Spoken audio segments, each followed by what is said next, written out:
Atlanta, Georgia. The HBCU football capital hosts the Cricket MEAC SWAC Challenge on August 24th. Florida A&M Rattlers, Norfolk State Spartans. SWAC versus MEAC. The rivalry is real. Come out to Center Park Stadium to see the returning HBCU national champions and two of the best HBCU bands in the land, the Marching 100 and the Spartan Legion. The day starts with a kickoff fan experience tailgate and concludes with a primetime matchup on ABC. For more information, visit MEACSWACChallenge.com.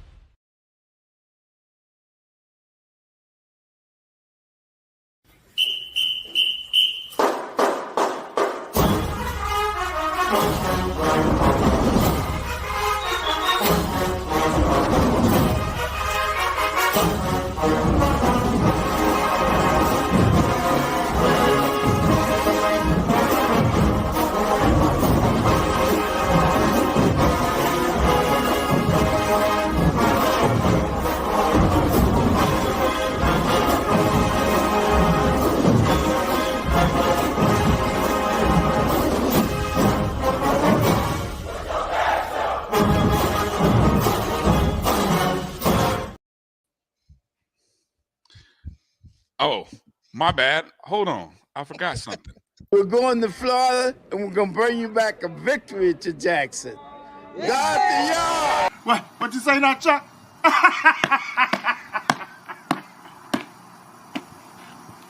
Man, you a plum fool, man. Plum fool. Well, there's some plum fools out there talking bad on my name. That's all I'm going to say. There's some plum fools talking bad on us. Welcome to the O&G StrikeZone. Brian Fulford, Kelvin Rozier, soon to be joined by Marcus Green. And I think we'll also have Ashley Coleman joining us as well. Special guest coming up in hour number 2 will be GT3, Gerald Thomas III, top of hour 2. We're going to talk all things FAMU football. Camp is into week number 3. Absolutely love the coverage that Gerald is providing. I'm so jealous. I wish we were boots on the ground, but if you can't be there, God dog, it's great to have Gerald there, getting just some great stories, great content, great perspective. It's great. So welcome to the show. Kelvin, how you doing tonight? Man, I'm excited, man. I'm doing well. We got a lot of meat on the bone today. The things that we're going to cover, but also, we've got the booster event fan day coming up this weekend. I'm looking forward to you coming up, Dr. Lori, and fellowshipping with the Rattlers, and meeting the volleyball, the women's track, all that good stuff, man. I'm really excited, man. We all, it's almost time, baby. It's championship time. Yeah. Hold on a second. I'm just sitting. I got to make sure to fire off to let people know who might be watching Twitter. So let me say hello to everybody watching on that might be watching us wherever you're watching us. If you're watching us on YouTube, to our friends in the YouTube Spaces, Jericho Broadcast Network's YouTube page at MyJBN Online. You could also be watching O&G StrikeZone YouTube page. Hello to everybody watching on the Black College Sports Network Twitter feed. We say check hello. Check your cord, man, because it's you're all over the place. Acting up already, huh? All right, there you go. Okay. Say hello to everybody watching on X and on Instagram Live. Say hello to everybody on Facebook, on the Black College Sports Network, and of course, also on our O&G StrikeZone Facebook page. 17 days away from game number uno of the 2024 season at the MEAC SWAC Challenge. You saw the promo before the show. Of course, we're in Atlanta, Georgia. That's a 7:30 p.m. kickoff in Atlanta at Center Park Stadium. Just want to remind everybody again, if you haven't bought your tickets, Mike Reed, the Road Dog, sent me a note and said we're getting down to the final seats of the inventory. So if you are interested in club level seats, you can purchase them through Mike's site called justlookingout.com. That's LOOKINOUT.com. Use the code StrikeZone at your purchase, and a little portion will come back to us. We appreciate Mike for setting that up for us. And of course, if you wanted to know where the seats are, there they are. That's where the seats are. Of course, they're on that is the quote unquote Norfolk State side. But you know, and I know, Kelvin, 75% of that stadium is going to be filled with what? Orange and green. Rattlers. Hey, like I said, man, it's going to be the Spartan Band and 5 more people. Now you're the one having mic issues. I didn't hear what you said. 5 more people. Nope, I don't have you yet. The Spartan Band, 5 more people. You don't hear me? Popping in and out. We'll see if we can get the both of you. You know, this is one of the episodes people want to hear from us so badly. So we want to make sure the mics are working. So can't nobody say we didn't comment or respond to anything. I missed the 220 Club, EA. You may have to fill us in. You back, Kelvin? Do a mic check for me. 1, 2, if you would. The mic sound nice. Check 1. There you go. You sounding good. Brother. Sounding good. Okay. Yeah. 17 days away from the start. Hopefully you've been checking out our Instagram, Facebook, Twitter posts. We've been trying to do a countdown of the days, various players, various moments. I need some help. For 16 and 15 is not hard. 15 is not hard. I got an idea for 15. I got to find the photos for it. But 16 and 15, 14 is easy. That's Ryan Stanley. Ideas from you guys in the chat. What'd you like? What can we do for 16? 16 days is tomorrow. I gave it to you. You did? Champions. 16 championships. National championships. championships. National champions? That's what I thought it was 7. It's only 16? 16. Okay. There it is. All right. 16 days away. We'll do that for tomorrow. Okay. And then I definitely will need some for 15. But yeah, so let me do what we normally do, which is we start with some shout outs. We say hello to the family that's checked in. Those of you watching the show, make a donation. You know, since you know, you might be coming in, you might be checking in, trying to look through the blinds and see what's happening, what's going on over there. Go on and make a donation.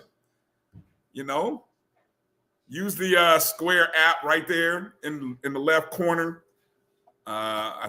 Cash App as well. But make a donation. If you're watching us on YouTube, you can always drop a super chat. We appreciate it. You know, a little cup of coffee. You can also join the Jericho Broadcast Network's YouTube page right there, youtube.com/myjbn online join. So want to encourage you. You'd be supporting the Black College Sports Network. We've been covering HBCU athletics for 25 years. And it's a passion, labor of love. Let me just jump in real quick, Brian. Please. We were notified, and it's thanks to our loyal fan base that comes and watches all the time on the different platforms. But the O&G StrikeZone is the most watched show on the family of network, and and I'm saying that not because of us, but because of you, and the fact that you all are loyal and value what we the content that we bring. So we want to thank you and ask you to continue to support us. Yes, indeed.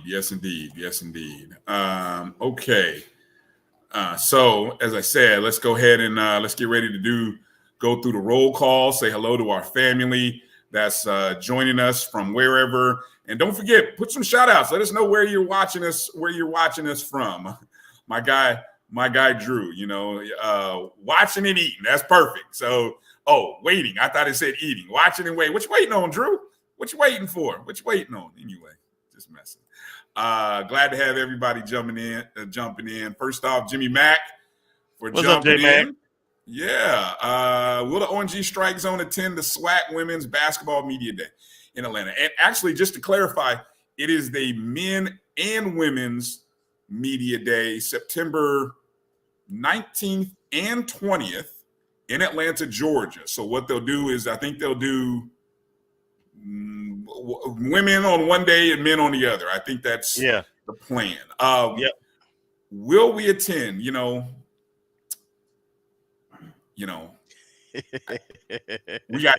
I'm just gonna keep it 100 with you. Unlike other people who get on YouTube, we got a day job. You know, I just so we may try, but it's not guaranteed. I saw Liv might be going. I may have to reach out to Liv for hoops. Maybe if we pull some money together, maybe we can send Liv on behalf of the O&G StrikeZone and the Black College Sports Network. I might have to pull some money together and see, can I get Liv? I probably have to get her a plane ticket out of Minneapolis, but it sounds like she wants to go, so I have to reach out. What up, Ken? What's up, Ken? Good to see you. Of course, Kelvin comes in and says hello to everybody. What's up, Kelvin? Yep. Melissa Wilson checking in. Good to have you, Melissa. Tamara T. Tamara T, thank you for using StrikeZone code. Yeah, and we will see Tamara T sitting with us at the luncheon on Saturday. So we look forward to seeing her again in person. Good to see you. Also coming to sit with us is Meredith. Meredith's going to sit with us as well. So Meredith, we say hello and thank you for being a JBN subscriber. Oh, and look, here's another one. Marcus is going to be sitting with us. The JBN subscribers coming through. See, it pays to be a JBN subscriber because that's who's going to be sitting with us. Just a few of the people that'll be sitting at our table for the booster luncheon. I will be hitting you guys up probably tomorrow with instructions on how we're going to meet and coordinate all that. Mary 305, how you doing, Mary? Good to see you. Hey, Auntie.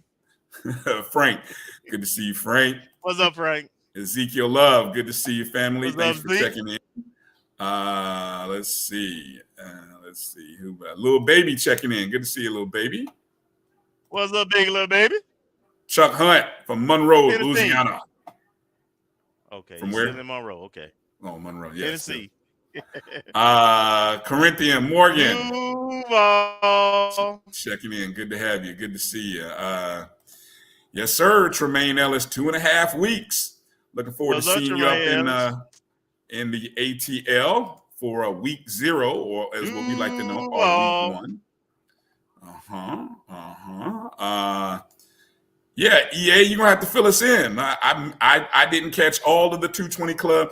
We got to get Coach AC in here, man. How are we not Coach AC? Come on into the Strike Zone, baby. We know you're out there. Come on, we know you're watching the show. Come on, Coach. Come on. We got to invite him. We had invited him, so we haven't invited him. I thought you took care of it. Oh my. No, we had invited him. Oh damn! Come on, we'll get him. All right. My bad, Coach. But I did enjoy his spirit and energy, the 220 Club. I didn't make the rest of it. So EA, drop us let us know what did we miss? What did we miss? Sweet. Good to see you, Sweet. Thank you for being a JBN subscriber. Thank you, Sweet. Appreciate you. My boy, Clay Brown checking in. Good to see you. My college classmate checking in, of course. Good to see you checking in. Gail checking in from Cleveland. Oh, wait a minute. What? Gail's now in Missouri. Gail, you getting around, Gail? What's up, Gail? Good to see you. Good to see you. Christopher Dukes. What? Put up your Dukes. Put up your Dukes. Yeah. Let's see. Let me see. Still on issue with the football team. Okay, just trying to read messages as I move through. Kenya Sites, I appreciate you, Kenya. We thank you for watching. Definitely. Hello. Did I miss it? Where is it at? Where is hello?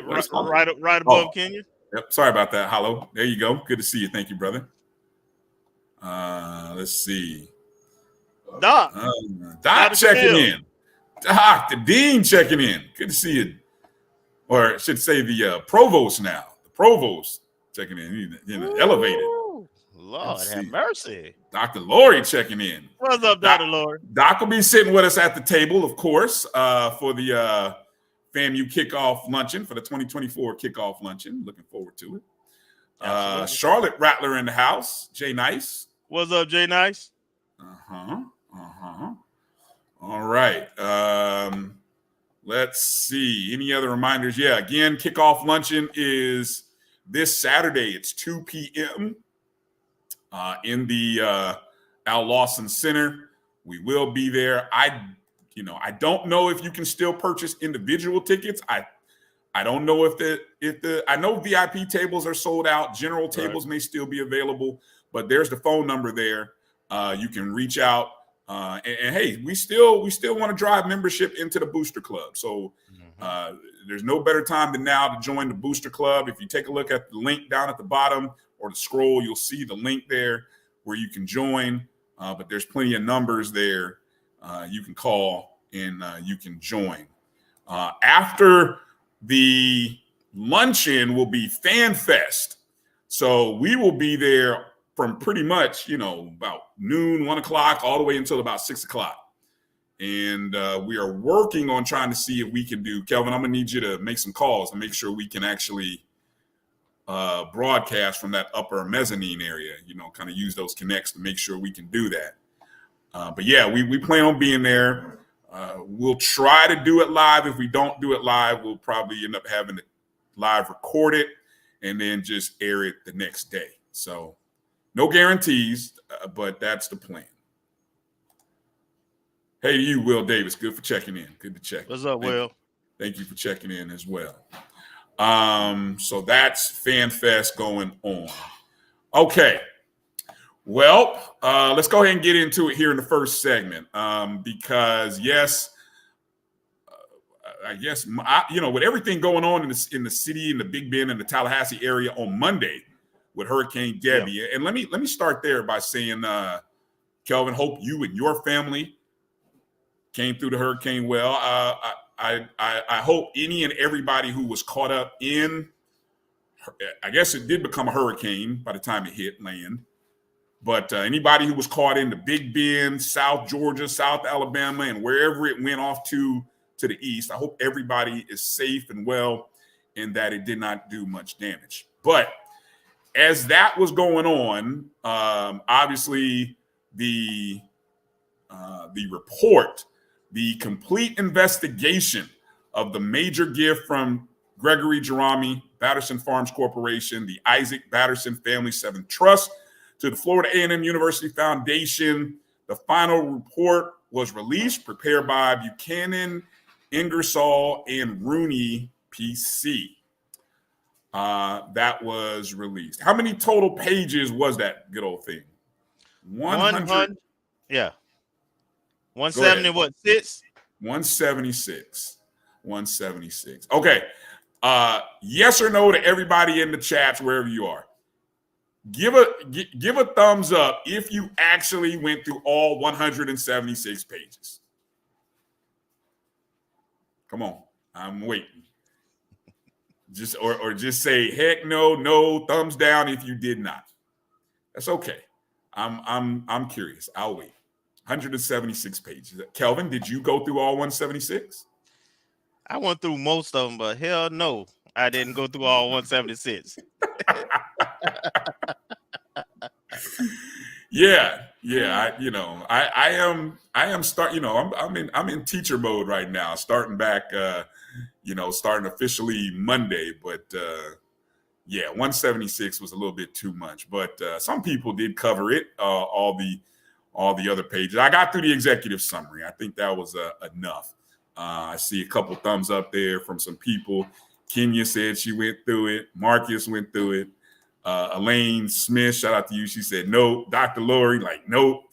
Hollow, nope. Corinthians, just now reading it.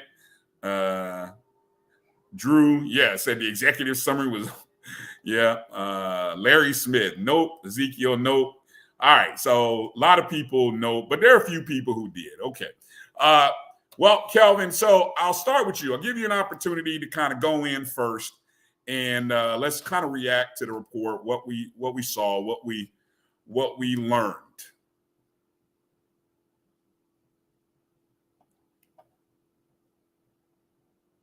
I got you. Oh, you're pulling it up now. Looks like you're pulling it up. Or maybe you're pulling your notes up. No, I was clearing some stuff out. All right, so as you know, when the announcement was first made about the gift, I was one of the people who kind of commented our first show following that I had questions, and I went into the spiel about, why I had questions, why I even went to the website in the first place, because this gift came out of nowhere. It was kept secret, and it was such a substantial gift, $250 million almost. So I was like, what kind of brother got this kind of money, and that, so I was just, I want to support this guy, and so that's what kind of started for me. And then as I went in, and the things that I saw were concerning for me, and I expressed those concerns. And so, and as we went along, as this thing went along, we kind of realized that our worst fears came true. The gift was fraudulent. It wasn't real. And so I was of the opinion. I understand from a formal university operational standpoint, we needed to have that audit and that report, because there's decisions that are tied to that. But for me, as just a fan, as someone who, as a Rattler alumni, and I didn't need that report. It didn't tell me a whole lot that I didn't already know. And what I would say, one, is that there are people who are named in that report. You got to remember, I worked on campus 19 years and pretty much have dealt with everybody in every segment of campus. And so there are people that I know from a professional standpoint, and even some I know from a personal standpoint, that are mentioned in that report. And that being said, I always stood by, you know, what's best for FAMU and doing right by FAMU. And it's just hard for me to comprehend why people, with all the warning signs there, with all the opportunity they had to make a different decision or to reverse the decision before it was even public, how everybody just kind of failed to speak up and and back away from this thing. That part is just I'm all these people with all these titles, and I know people from the outside always want to think got good people, they know their job, let them do their job, etc. And one of the things I've always tried to, on this show, and Kofi, it was the same way, and we all in our own ways, what we always try to tell people is, just because people have titles and they work in departments and so forth on campus, don't mean that they're experts. Nobody's an expert in everything. And so the report was disappointing. And then the few things I did find out, where people had bigger roles and made decisions without vetting those decisions, and communications without getting approval, those kind of things. The thing about paying for the man travel, if I'm getting $1 billion, $250 from somebody, I don't know why I got to pay for his plane ticket and his hotel and his security company. It was just a lot of things, man, that like, what are we doing, man? And the bottom line is this: it's embarrassing. It was preventable. Just common sense. You didn't have to be an expert at anything. The common sense kind of told you that this wasn't a legit deal, and not to deal with it. And a lot of people ignored the warning signs. And anybody who's pretty much named in that document, I think anybody reasonable will say those people, they're gonna have to move on. Period. Say that last part again. You kind of went in and out. Anybody who's mentioned in that, Nope. I definitely don't hear you. Well, I think that's you, okay, man. Okay, it could be. Yeah, I don't know. Yeah. I think but the bottom line is that yeah, we've got to get some fresh people, some fresh blood in there. We got to strengthen our policies and procedures in terms of gifts of that magnitude. Make sure people are reporting to the right people, all those type things. Yeah, a lot of those things did come out. Again, and looking at the executive summary, They come to the conclusion in the investigation. The investigation has determined the major gift to be fraudulent and the valuation performed by Mr. Jarami to be baseless. Now, and then they point out there were 4 driving factors that primarily contributed to FAMU's improper handling of the major gift. 1, the leadership involvement and influence, the secrecy and non-disclosure, the truncated timeline due to commencement, and the lack of due diligence and understanding of private stock. Among the 4, the one that really is troubling to me is the truncated timeline due to commencement. Because I feel like if the rush to have him speak is not there, right? What are we dealing with? You know, the embarrassment that came out of it might not be as bad. I mean, look, if they had pushed this back and said, "Oh, we'll let you speak at summer commencement," who knows? Maybe we're still saying the same thing and it's just later. Or you could say, if instead of pushing to have this done at the commencement, now you're given an opportunity for even more vetting. Maybe somebody that's mentioned in this is finally able to speak up. Okay. Now, I will say this. The individuals involved, Dr. Larry Robinson, Dr. Shante Friday Stroud, are people who have done a lot of positive things for Florida Agricultural and Mechanical University. They have brought in a lot of money, handled, in Dr. Friday Stroud, she's handled multiple roles, definitely more than what she should have, more than probably most people would, right? And so when these decisions were made, right, and I'm speaking me, since people like to quote me, right, I assume the best in people. That doesn't mean that I'm foolish. It means I assume the best based on the credentials of the people involved. See, when you're and I'm a FAMUan, I'm a Humphreys Rattler. I left my home in town in the Midwest to travel south and move my life to Tallahassee in Florida. I've experienced FAMU for not 4 years, not 5. Yeah, I was there for 6. I spent my time at FAMU. I did my set hours. I did my time in Coleman Library. I did my time in the SBI classrooms and hallways, in Tucker Hall, at Bragg Stadium, in Gaither Gymnasium. I put my time in.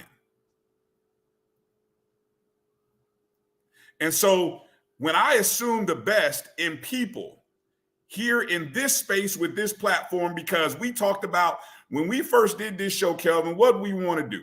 We wanted to be able to bring a spotlight on FAMU, but we also wanted to shine a light in dark places where there were. And we've done that over the course of time. Nothing is, I mean, there's a lot of improvement for FAMU. And because we love FAMU, that doesn't make us blind. You know, sometimes I think you could love something so much that maybe you skip doing the little things. You skip the processes that got you to where you were. You know, the things that made you great, the things that made you a great leader, because of maybe you're dealing with something that is so new and so different,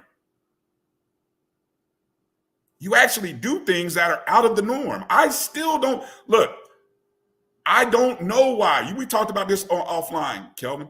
As an SBI graduate, I don't know why. I don't even want to try to guess. I can't. I don't know why Dr. Friday Stroud made the decisions. I don't know why Dr. Larry Robinson made the decisions, because any and everybody who's talked to those people will tell you the kind of people and the character of those individuals. We're human. We make mistakes. Okay. They were, I don't know if it's Dr. Robinson, Dr. Friday Stroud, multiple people, things were rushed. Things were overlooked. Even if you want to go to Keith Miles as a communication, here's somebody who's been, look, I grew up listening to FAMU football thanks to Keith Miles.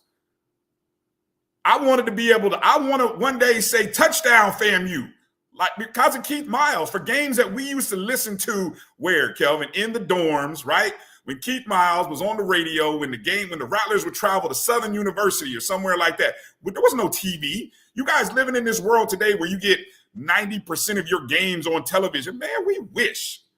We started the Black College Sports Network because we couldn't watch games on the internet or TV. So the steps done by Keith Miles, even they're head scratching, but I don't doubt that they're done out of love of FAMU, love of wanting to see FAMU be great. So question what you want. I will say this.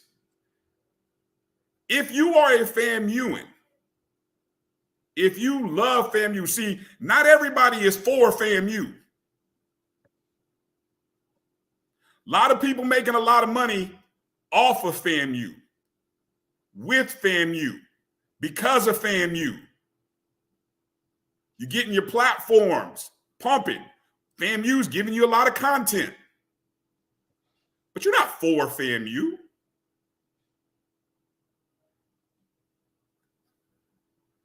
Kelvin Rozier and I have two different perspectives. I respect everything Kelvin says because he's there. He's talked to those people.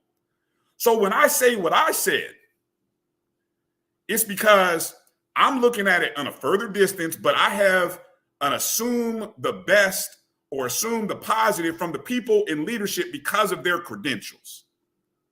And this doesn't besmirch the reputation of those individuals. FAMU has been through worse than this. I hate to say it, and we don't want to have to deal with worse, but FAMU has been through worse. And maybe that's why I kind of felt the way I felt with my opinions. So I will say this. And I do think there are still some things left to be determined. Obviously, I've read the report. I've even had, Kelvin, people that I've talked to that have questioned the intent or purpose of the investigation, the people. I mean, there's some harsh things in there and the way things are worded, but, that's neither here nor there.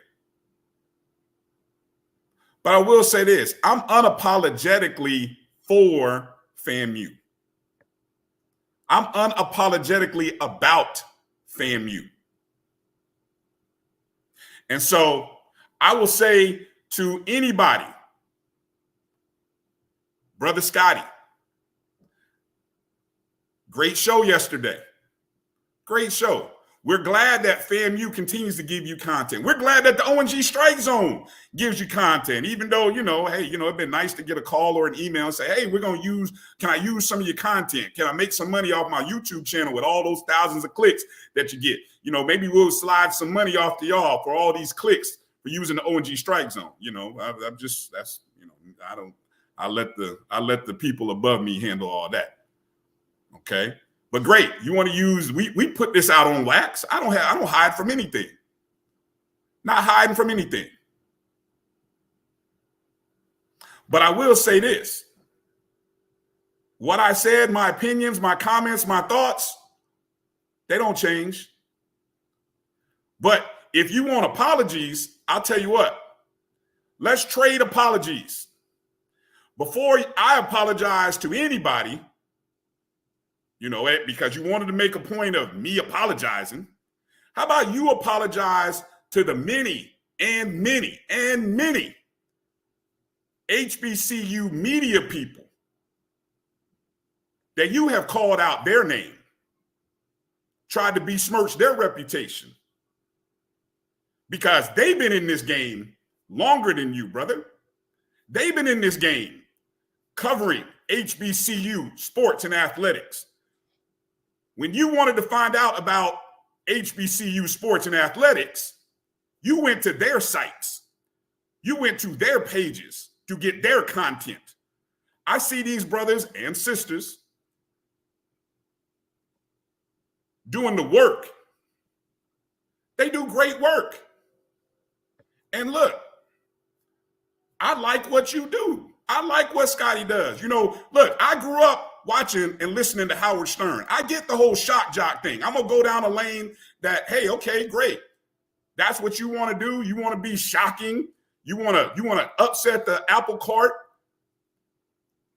It works. It worked for Howard Stern.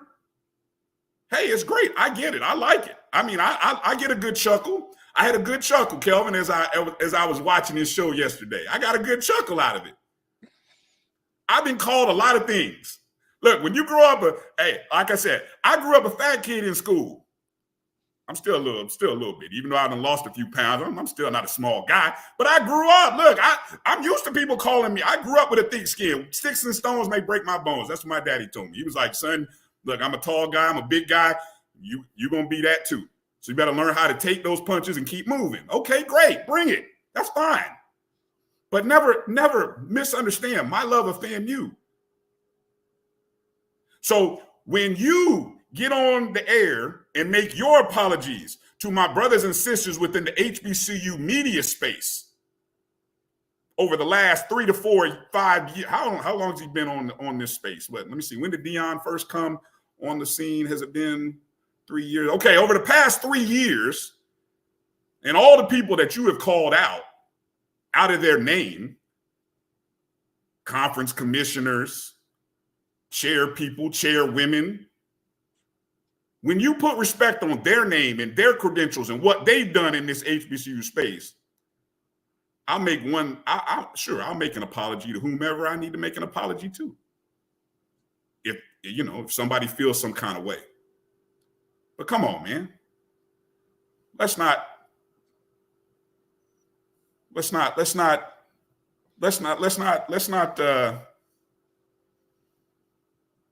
Anyway. Let me just jump in real quick, Brian. So we do what we do, and this is a FAMU-based show, and we talk about FAMU.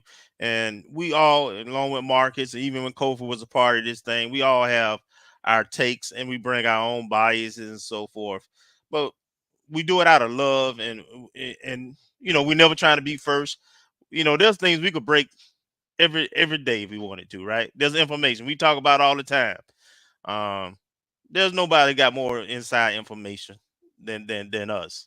But we want to be responsible, and we just move a certain way, all right? And so that's what we choose to do. And I enjoy our platform and how we do that, right? I think we do right by FAMU. So, but as you say, other people got their own way of how they do things, and I ain't got no issue with that neither. For me, it ain't beef. But you sometimes, as the vice president say, when people say things, you got to say it to their face, right? And so we ain't in the same room, so you had to say what you had to say, and it is what it is. No beef. We just got how we do things, and other people got how they do things, and that's what it is, and that's all the time we need to spend on it. Exactly. And I'll say this. Look, I thought about this long and hard. Like, why respond? right? I get it. Because I do want everybody to get along. See, I'm one of those people, unlike some of my brothers in the HBCU sports media, right? I'm the one that wants to see everybody get along. I recognize the power of his platform. I in a sick, sadistic way, I actually appreciate what he's done. But at the same time, I think, I'm not going to tell nobody how to do their job. Okay. So when I see Scotty, I'm cordial. The first time I met him, I told him, man, I like the stuff you're doing. I think it was at a Bethune-Cookman game. It was a wet, rainy game. That's when I first met him. And I told him, man, I like what you do. I don't know if he knew who I was. I didn't matter. I caught his content. I liked it. I don't like the way he disparages some of the people that I like, but that's me. But it don't mean I'm not going to talk to him when I see him. If he comes to a Tallahassee game, great. I've called him for help for things. He's been open and receptive to it. So this is not, I'm done with it. And this will be the last time that I respond to it. So I appreciate, because trust me, I wasn't watching until my phone started blowing up. So thank you to those who sent me texts and calls like, yo, your boy is roasting you, blah, blah, blah, blah, blah. Thank you, everybody. I appreciate y'all. Good to know people are watching us. I got to do the same. I got to say the same thing. I'm just be honest, man. And to say, keep it 100. I wasn't watching, but I wasn't watching it. I want to say this. It's not because I don't watch, but my mind is in a different place because I'm trying to get ready for school stuff. So it's not like I wasn't watching to not watch. I just wasn't watching. Okay, let me say that. Go ahead, Kelvin. Right. And same thing. I had other things going on, man. We just had a hurricane come through, right? So I mean, there's all kind of things I was dealing with. But man, folks kept texting me and calling and so forth. So I did catch like the last 25 minutes of it and so forth, just to see what everybody was talking about. And like I say, man, we gonna keep rolling. We gonna keep doing what we're doing. We're gonna keep loving FAMU. And you see my hat. We gonna still brag different. I mean, yeah, it's gonna be messy sometimes. I'm gonna zoom in. It is what it is. See it. I'm gonna zoom in a little bit there so people can really see it. It's messy sometimes. We take it on the chin. We got to take this L. But we get back up and we still champions. And this too shall pass. Thank you. That's the big picture. This is what I want. So as you discerning rattlers out there, pay attention to who's talking about FAMU. Pay attention to who and what are they really for FAMU, or are they benefiting off of FAMU?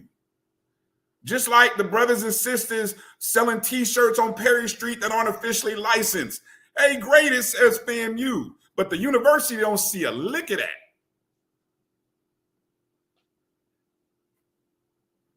All right. So we all have work to do. We can all be better. Our leaders can be better. We have to be better. And look, Dr. Timothy Beard, you're on the clock. You're on the clock. Help us get better. Help put the right people in place. Start working on the processes that are going to help us get better. So like Rick, I see Rick and some other J-Mac. The only thing I'm saying, Dr. Lori, all of us who love FAMU, we have to demand better. Kofi was trying to sound the alarm. When we say do more with more. He was. All right. Yes, he was. We have been talking about concerns prior to this whole fiasco. There's other fiascos that have happened on his watch. Yes.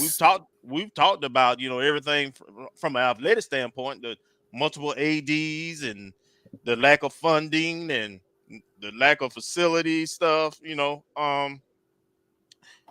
the transition changeover, we had the whole thing with the team, we've had a lot of low moments. All right. We as FAMUians, we have to expect more and we have to demand more. We have to get rid of that mentality that we have to be in the back burner and we wait for people to either make a good decision or make a bad decision, and then we reactionary. We have to be a part of shared governance. We have to give input and life into these folks and help them to get to where FAMU needs to be. It's not all on them, it's on us. And if I don't emphasize anything else, they have the titles, they're going to be held responsible, but we have to help put people to be successful. Rattlers have to help Rattlers. We do. Man. Okay, so let's take our first break. Now that that's out of our way, you guys be good to each other in the chat room. Don't be crazy. All right. I know Doc is in there policing people, but let's keep it respectful. Let's have fun. Have fun. Be respectful. You can do both things. Both things are possible. It's getting that time of the season. You can tell folks are getting riled up because like the smell of football and the grass is in the air. The trash talking is starting to happen. And but we can still be a little respectful to one another. Just keep it that way. All right, let's take our first break. Thank you for watching the O&G Strike Zone. Hit the thumbs up and the like button wherever and however you're watching us. We greatly appreciate it. We'll be back in just a moment. Atlanta, Georgia. The HBCU football capital hosts the Cricket MEAC SWAC Challenge on August 24th. Florida A&M Rattlers, Norfolk State Spartans. SWAC versus MEAC. The rivalry is real. Come out to Center Park Stadium to see the returning HBCU national champions and two of the best HBCU bands in the land, the Marching 100 and the Spartan Legion. The day starts with a kickoff fan experience tailgate and concludes with a primetime matchup on ABC. For more information, visit MEACSWACChallenge.com. If you think all pads are exactly the same, think again. This is Always Ultra Thins reinvented with the Always Triple Protection System. This pad wicks gushes 90% faster, absorbs even more so you can feel dry, and locks odors in. Rethink your pad for up to 100% leak-free and odor-free comfort with the totally reinvented Always Ultra Thins. This is always like never before. The Cuvée Group is a Florida-based marketing and training consulting firm. We help businesses communicate to their target audience and engage them in conversation. We also help to expand their audiences, which will ultimately result in growth for those organizations. In addition to being a certified constant contact specialist, my colleagues and I are also certified in John Maxwell Leadership Principles. We use these proven principles to conduct workshops, training, and private coaching sessions for individuals and companies looking to take things to the next level. Contact us to schedule a free consultation. Issues today, don't delay, call Cuvée. Nope. Come on, him? Ooh, I like him.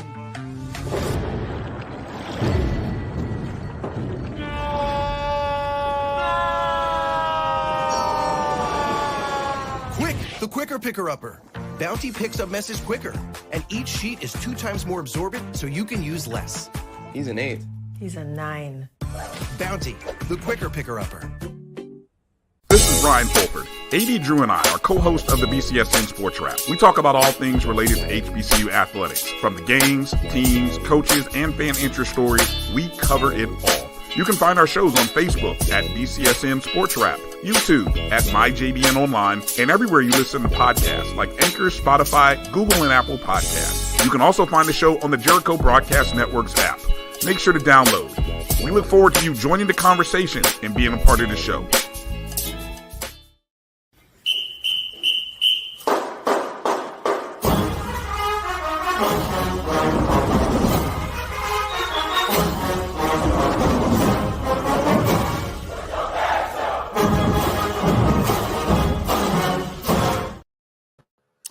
All right, welcome back to the O&G Strike Zone. Brian Fulford, Kelvin Rozier. Look who's joining us.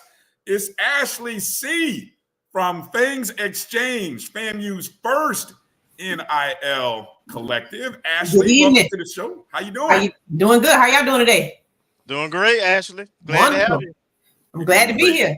We doing Family, how great. you doing? Hey, I gotta tell you, I really enjoyed. I don't know how there's gonna be multiple episodes. I enjoyed episode 1 of the Things Up podcast. You, Ellis Dean. Ellis was on the yard the same time I was there. I think he was a year ahead of me. And the other young lady, I've forgotten her name.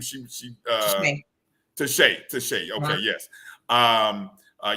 You got, that was a perfect breakdown, analysis, explanation for anybody who didn't know what NIL was, didn't know what the Fang Exchange was, how it was going to work, what it was going to do. Chef's kiss to you guys, man. Great job. We love to hear it. That was the ultimate goal. I had a few people calling and texting me saying, you know, it makes sense. I finally understand what you all are attempting to do, and that was the ultimate goal. There will be more shows, some educational, some fun, some exciting, some information, some interview style. You know, get to know our athletes and get to know what we're doing. So, hey, Tamara T, I see you.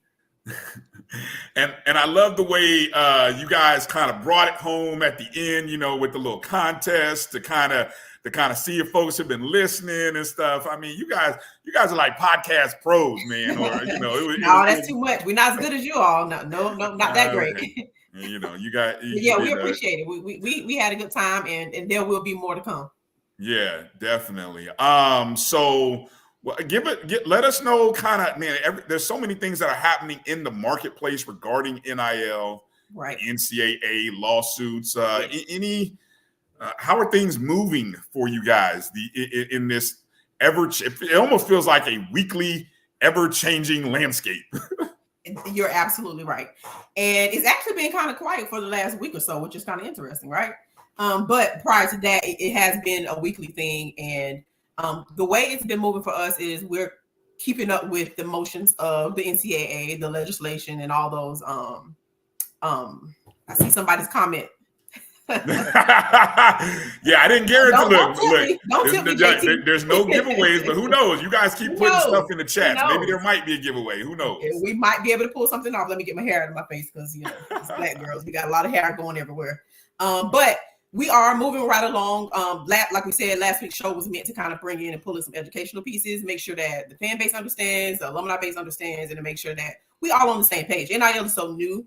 It is so ever changing that it's hard to keep abreast of it. All of us have lives, jobs, families.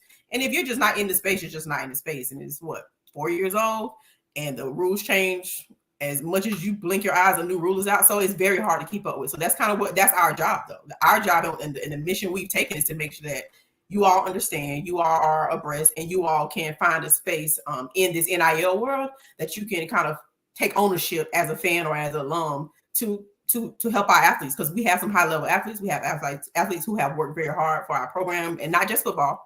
I'm speaking on all sports, and that they deserve an opportunity to benefit from their name, image, and likeness. So that's what it was. I saw a need, at the time when NIL was kind of breaking its way, and I saw the need. A lot of alums did see the need and mention the need, and I said, well, let's organize it. It was just that simple. Mm-hmm. What Kelvin, any as I'm thinking, I could probably ask you a ton of questions related to NIL. Go ahead, jump in there, please.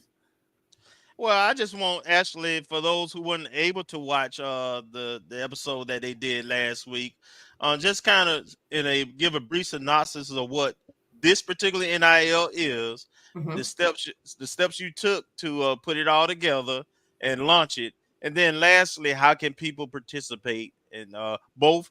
If there's a student athlete that they want to support, or as they have a company or business, or as I did, you just want to be a contributor. Right.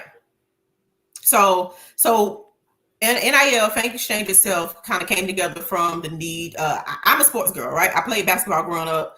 I'm a sports junkie, been that way my whole life, still that way. It's not going to change. So I've always just been in the mix of sports. I've always been, and then I went to SBI as well. So my business space, the experience in business, and I went into the real world, got some financing experience, got some supply chain experience, got a master's in marketing. So I kind of have dabbled into every space of business. And then quite naturally, I'm a sports girl. So it was an opportunity to make all those worlds collide And that's what we decided to do. So what I had to do was kind of pull in people, engage interest of those on the behind the scenes, because there are individuals. I'm usually the one that you see, but there are plenty of us who are taking on different roles, and it might be some of you in the chat. So don't think I won't call on you to come on over and help us if I see a skill set that you might be able to provide to the Fang Exchange. But we're all alums. We all love FAMU, and we're doing it for free. That's something we want to make sure that we made it clear on the show, that this is not to mint any gain, personal gain. We have a true love for FAMU, much like you all have spoken on already. We want, for the love of the university, for the love of our athletes, for the family, we do this, and we do it, and we don't complain about it. So with that being said, you have an opportunity to get in the game. Like all of us not going to be coaches. All of us are not going to be, the top dollar giver in some other spaces. But what you can do is, engage your business. If you have a business, to provide NIL opportunities for the athletes. What you can do is tweet, share, like, and retweet, subscribe to the YouTube, and like the pages. What you also can do is tell your friends to tell their friends and tell your other families. The family is huge. As small as we are in love, we are more than 70,000 in alum base. And then we have to add in fans who may not have ever attended FAMU, but have a love for our university. So one of me or those in the background can't get the word out by ourselves. We need people like you all who know about Fang Exchange, who understand it, and who will just talk about it, and who will keep the positivity going. There's the website, as you see right there. You have an opportunity to become a member. We have some memberships rolling in. We need more memberships. We'll never have enough memberships unless it gets to 150 million. Then we might stop when we get to 150 million memberships. But as a part of those memberships, you have an opportunity to get merchandise. Here's a hat that so many have raved about, and this is not the only hat. We have a collab, and I'm not going to speak on it yet, but there's an alum in our space that there's a collab coming for some more merchandise. You have an opportunity to get experiences. We are working on events that you will have access to, as long as you pick the right membership tier, and you have an opportunity to get some inside scoop on some things that maybe the rest of the fan base or the alumni base won't, just because they chose not to be a member. So we're trying to provide exclusivity. You know how we are. We like to be special. We like to be different. We like to brag different. We like to feel like we know something somebody else doesn't know. So let's just take that to the next level and support our athletes in the process. Boy, I love the idea of the monthly membership. Absolutely. That's a cool idea. And it's one of those things where, sorry to cut you off, but in that monthly membership, it gives you, again, an opportunity to find your space. Again, in most organizations where donations and where giving is needed, is usually 20% of the population, and sometimes less than that. So there's a space for 80-90% of our population to get in and receive some merchant exchange. And when you see that top running back, that top defensive lineman out there on the field, you can take some ownership in saying that I helped recruit and or retain that individual. And so take the ownership. This is not just the Ashley thing. This isn't those of us who are a part of the organization thing. This is a us thing. So yeah, make sure you follow, make sure you like, make sure you share, make sure you get the word out. So that's Tasha, right? That's Tasha right there. That's her right there in the chat. Shout out to Tasha. We have to get next time we got to get Tasha on the show. She's done a great job of helping to get organized. Oddly enough, when you put me in, I was texting some of the athletes. When you put me in the show, I got distracted. So I had to pay attention. But the work doesn't stop. It's 9 p.m. and we're talking. It'll be 9 a.m. and we'll be talking about this again. So again, we love it. We're excited about it. We're building partnerships, and we have some partnerships that'll come down the pipeline that have already been inked that we just have not spoken of yet, that you will see. And it's a pretty big deal. One of them is a pretty big deal for sure. So it's coming. And just because we're doing the work on here, you can do your work by getting that membership or doing a one-time donation.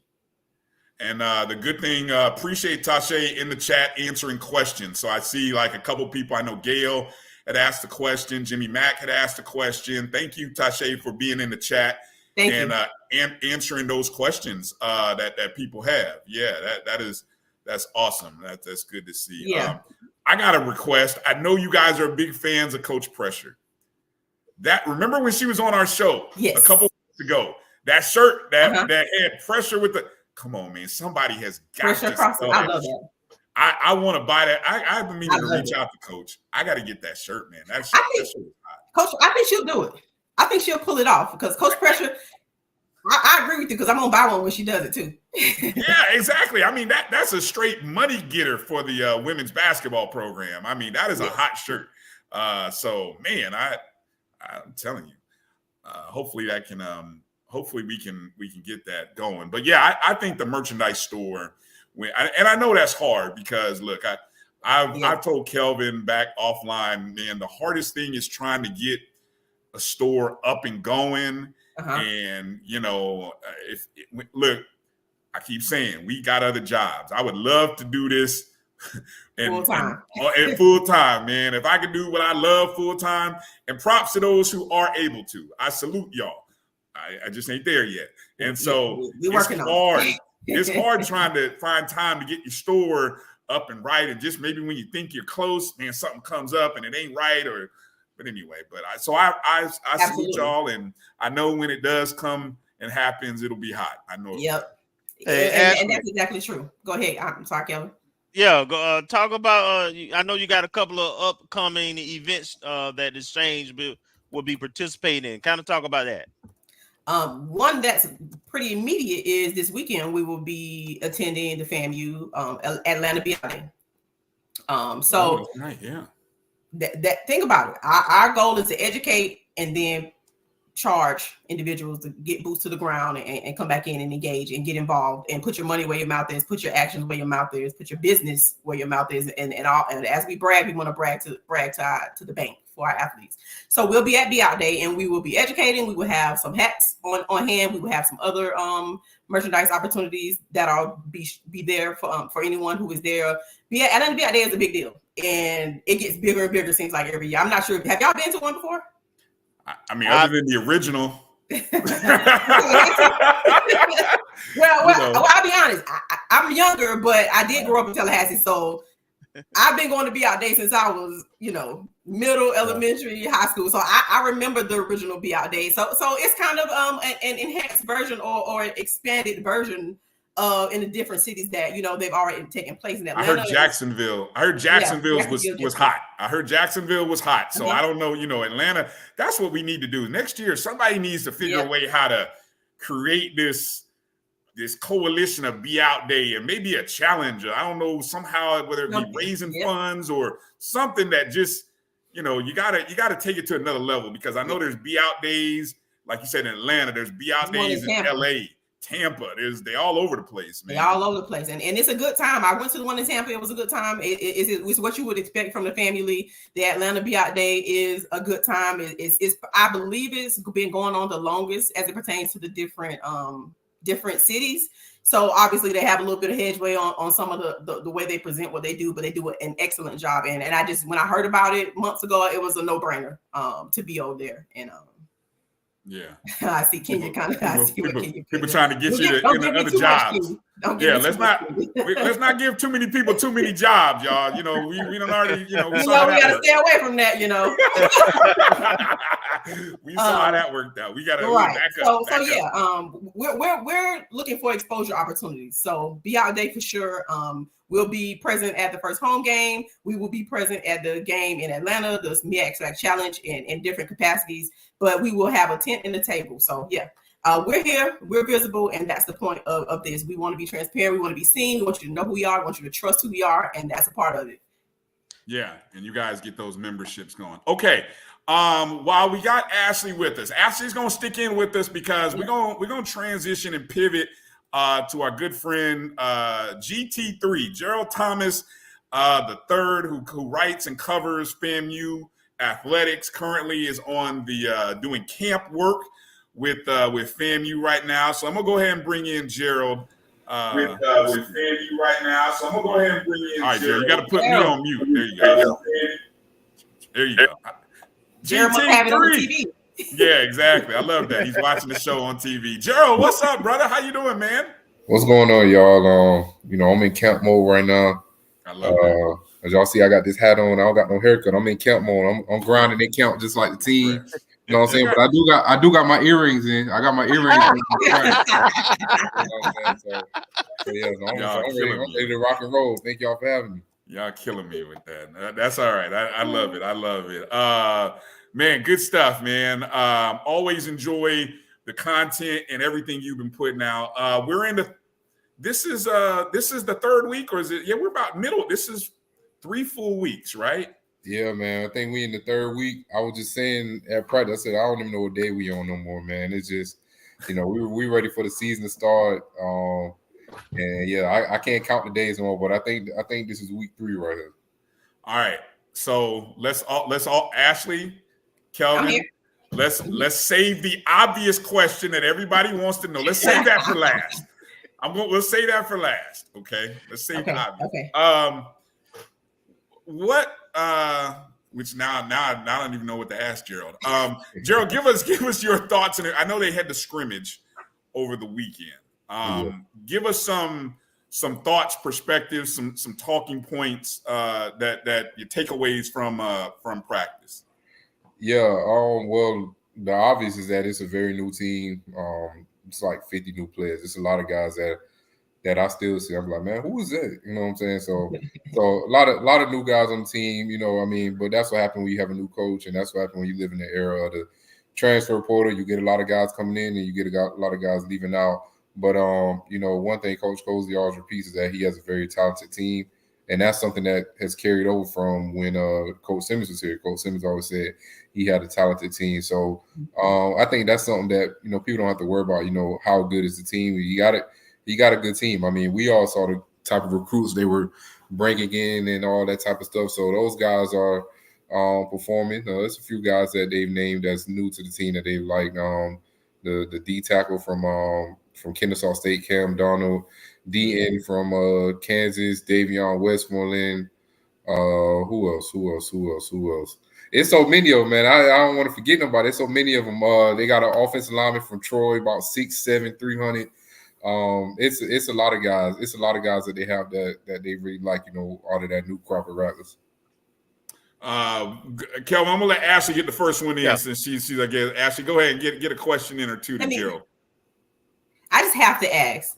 Every time I'm around Coach AC, he is high energy, right? It doesn't matter if you see him in person, if you see him on the camera, his energy is just high. Even today on the quarterback club show, his energy was even high from there. Does his energy spill over onto the team? What's the team's energy like, especially with so many new people? We're coming off a championship, new coach. What's the team's energy like, especially in comparison to where does his energy kind of filter over?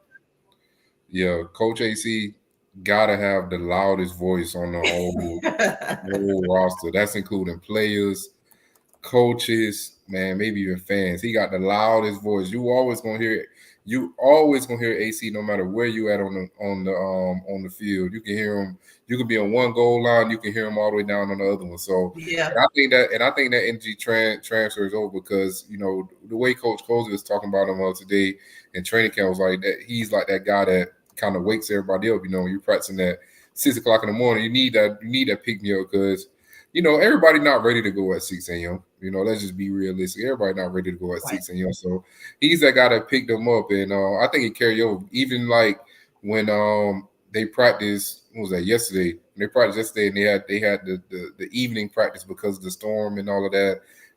Coach is like the energy as well. And then I asked him again because they got out of practice around 7 p.m. Turned back around practice today at 6 a.m. And I asked Coach, I said, did that energy carry over? He was like, yeah. He's like, yeah. So I think those guys, they got a very energetic group. It's just all about just being cohesive, with all the moving parts on the team. So yeah. So I think those guys, they juiced up. That's good to hear. We love to hear it. Yeah. Go ahead, Kelvin. It wasn't lost on me, Ashley, see a red skin asking about a red skin. Hey, you know what? It's funny because I sat there and said I needed. EA always asks the best questions in the chat, and I don't know if I want to get along with him today because me and EA don't get along. Because EA always talking trash about my records. So baby Rally also. It's all love. But GT, my question is, so we got new coaches in place now.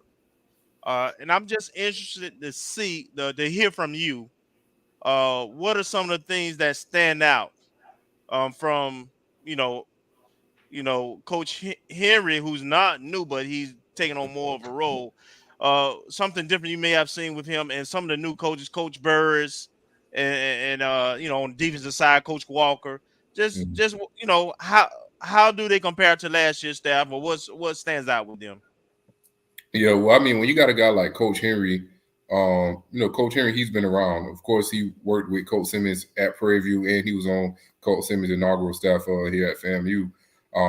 A guy that has SEC experience, worked at Missouri, Arkansas, LSU, those type of places. So, getting that assistant head coach job and offense coordinator and offensive line, it was well deserved. I mean, he earned his chops. You know what I'm saying? So I'm excited to see how he does. Is calling the plays now.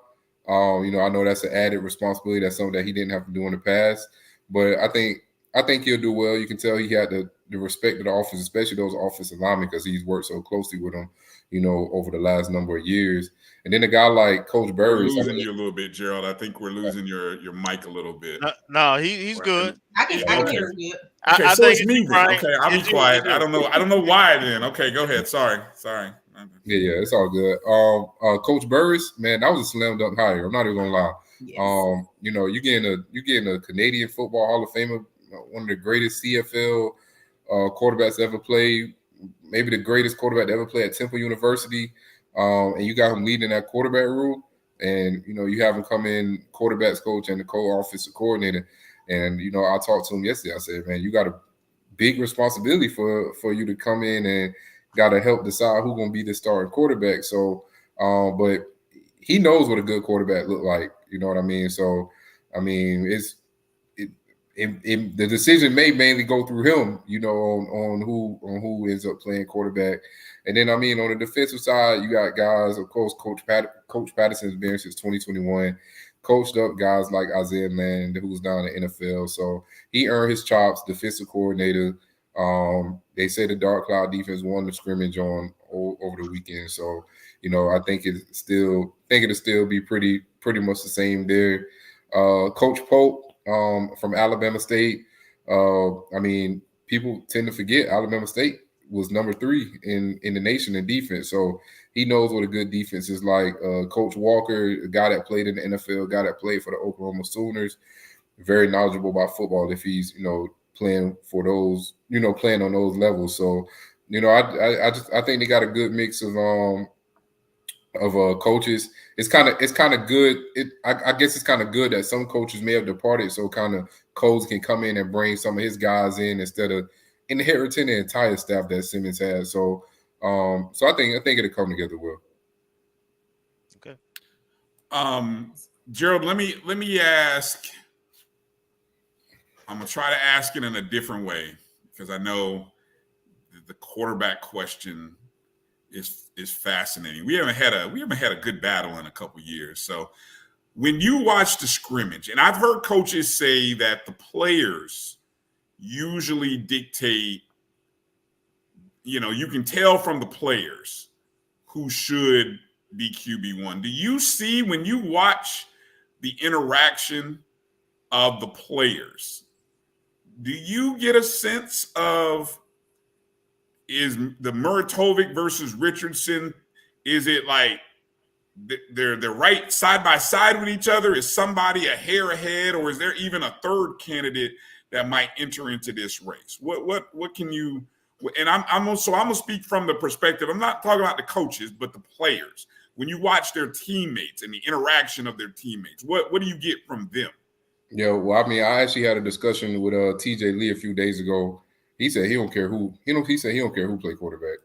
He said they'll protect the fifth string just like they'll protect the first string. So I think those guys just want to win.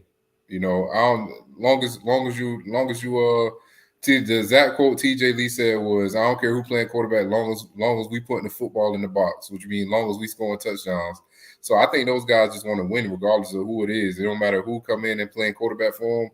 If they putting the win, if they getting wins in the column, it don't really matter to them. So, and I think that's a good thing. I mean, I know some of those guys may have a preference. You know what I'm saying? Maybe the guys have been, they may say, oh, we want Junior to be here. You know, Junior been here the whole time I've been here. Junior been here since I got here a year after Junior or anything. Or you know what I'm saying? And maybe the new guys that may have transferred in with Richardson may say, I want Richardson to get it. We transferred in together. We was on our visit together, anything like that. So, but in the grand scheme of it, I think those guys really don't care who takes that first snap, as long as they're doing a good job at under center.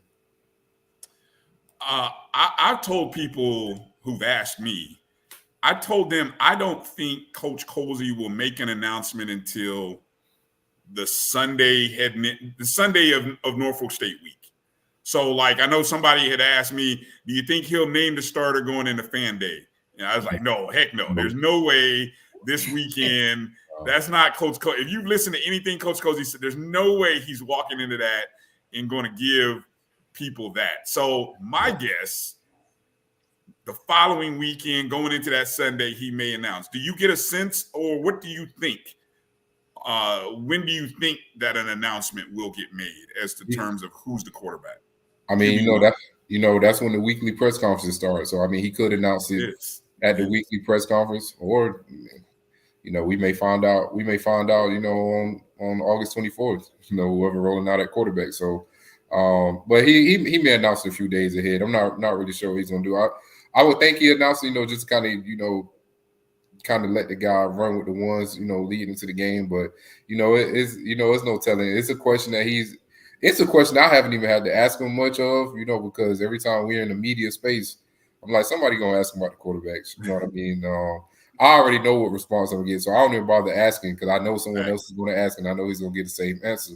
So he may announce it going to Norfolk State, but if you go on to Fan Day this weekend and you think Coach Colsey is about to announce that quarterback at Fan Day or anytime, it's only a few practices left for the remainder of the week, so he ain't announcing it. No. Yeah, no. Hold on. I wouldn't even announce it anyway. I'm keeping everybody on their toes. Yeah, you're right.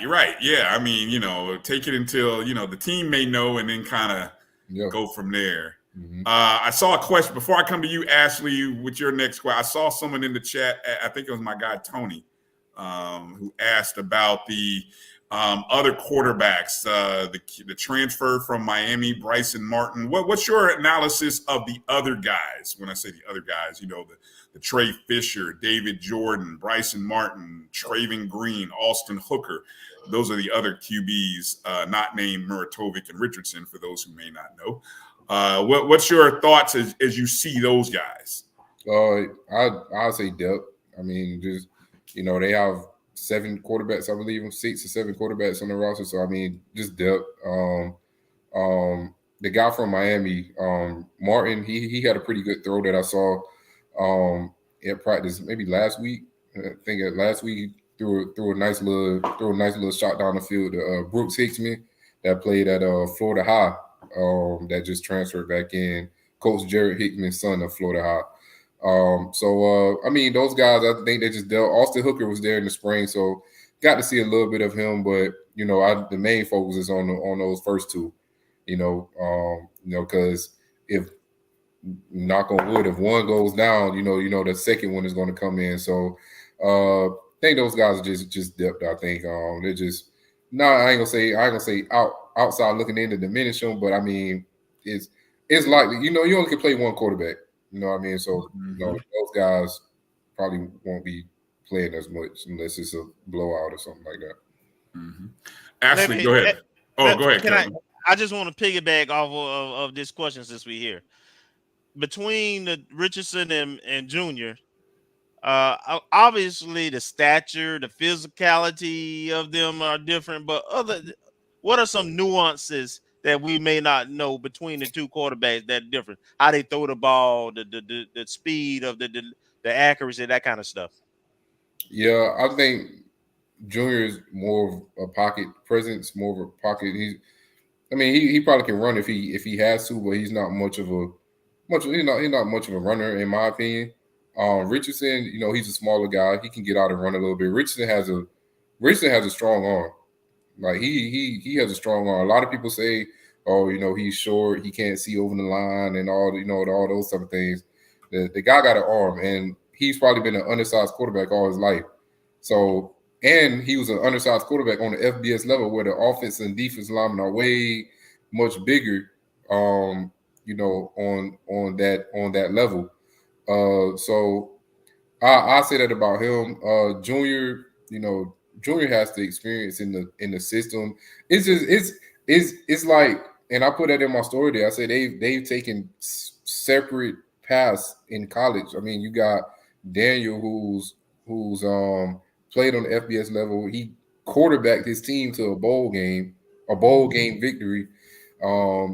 He's a grad student. Junior has spent his entire time at FAMU since 2021, and he's waited his turn. He's sat behind McKay, he's sat behind Musa. So, of course, if he's sitting behind those type of quarterbacks, he isn't going to get much playing time. He got 2 career starts. So it's just interesting. It's very interesting because it's like you're getting guys on different sides of the spectrum. But Coach Coley said there's a tie right now. He said one guy's pulling away, and Nas reeled back in. So man, this Coach Bird said this is the week to do it. He said if you're gonna win the job, this is the week to do it. Kind of going into that final full week of camp. So it's gonna be interesting. Go ahead, Ashley. So, question: without giving too much away, because eyes are always near. What is your take on defensive line? We got quite a few new individuals in. What we looking like? Give us we're looking good. What we looking like? Just don't give too much though, because we need to steal shots on people. How the defensive line is every year. Okay. Defensive line every year they come with it. You got Alex Smith. Like I said, you got the guy from Kansas, Westmoreland, Cam Donald, James Ash, and I was talking to Coach Patterson. He was like, "Man, I don't know who's starting. I don't know who's starting. I don't know who's gonna be the first ones to go out there." But that goes to show that they got a lot of guys that they can put out there and play. So defensive line always gonna be disruptive. They always gonna have those guys that can convert from linebacker to defensive end, like Alex Smith has, like Isaiah Land did. And just be able to get in that backfield. So the defensive line is usually the rock of the defense, man. They're usually the ones that starts the trouble for the opposing offenses. So I don't see that being no different this year. What you got? You got anything, Kelvin? Anything left in the bag there for Gerald? Yeah, I'm gonna switch off. All right, so we got volleyball getting ready to kick in, and of course our championship cross country team. What can we expect from GT and the TDO with coverage of those other fall sports? Yeah, I definitely gonna catch up with volleyball eventually. I know they got their first practice tomorrow. But tomorrow is one of my sleep-in days, practices into the evening. So but definitely gonna catch up. I've built a good relationship with Coach Gokon since I've been here. So definitely gonna get him a little bit of coverage on cross country. Me and Coach G, I think me and Coach G, we was the last. I think that's was the last coach that I actually met. When we met, I was like, man, I think I met every coach here except for you. Like, I don't know if you was running away from me, practicing your track and field skills or what. But he's built a championship program. Him and Coach Gokon. I guess it's something about them G's. You know what I'm saying? But I see what you did there. Yeah, but both of them they built championship programs. So I definitely gotta circle around and get to them when I can, man. It's like the story I put out this past summer, man. It might be a golden era at FAMU if these championships keep coming in. We love it. We love it, man. We love it. All right. Well, I know there's probably more that's in the bag, Gerald. Any stories or anything that you were covering? Anything you wanna tip us off to before we say goodbye to you for this evening? Let me think what I got in the bag. I think this weekend I might do a little, just drop a little something simple for y'all and just kind of let y'all know who the guys that's standing out at training camp, as we enter that final full week of camp. So be on the lookout of that. I already kind of spoiled the list for y'all a little bit. I mean, I kind of named some players, but it'll be more in there.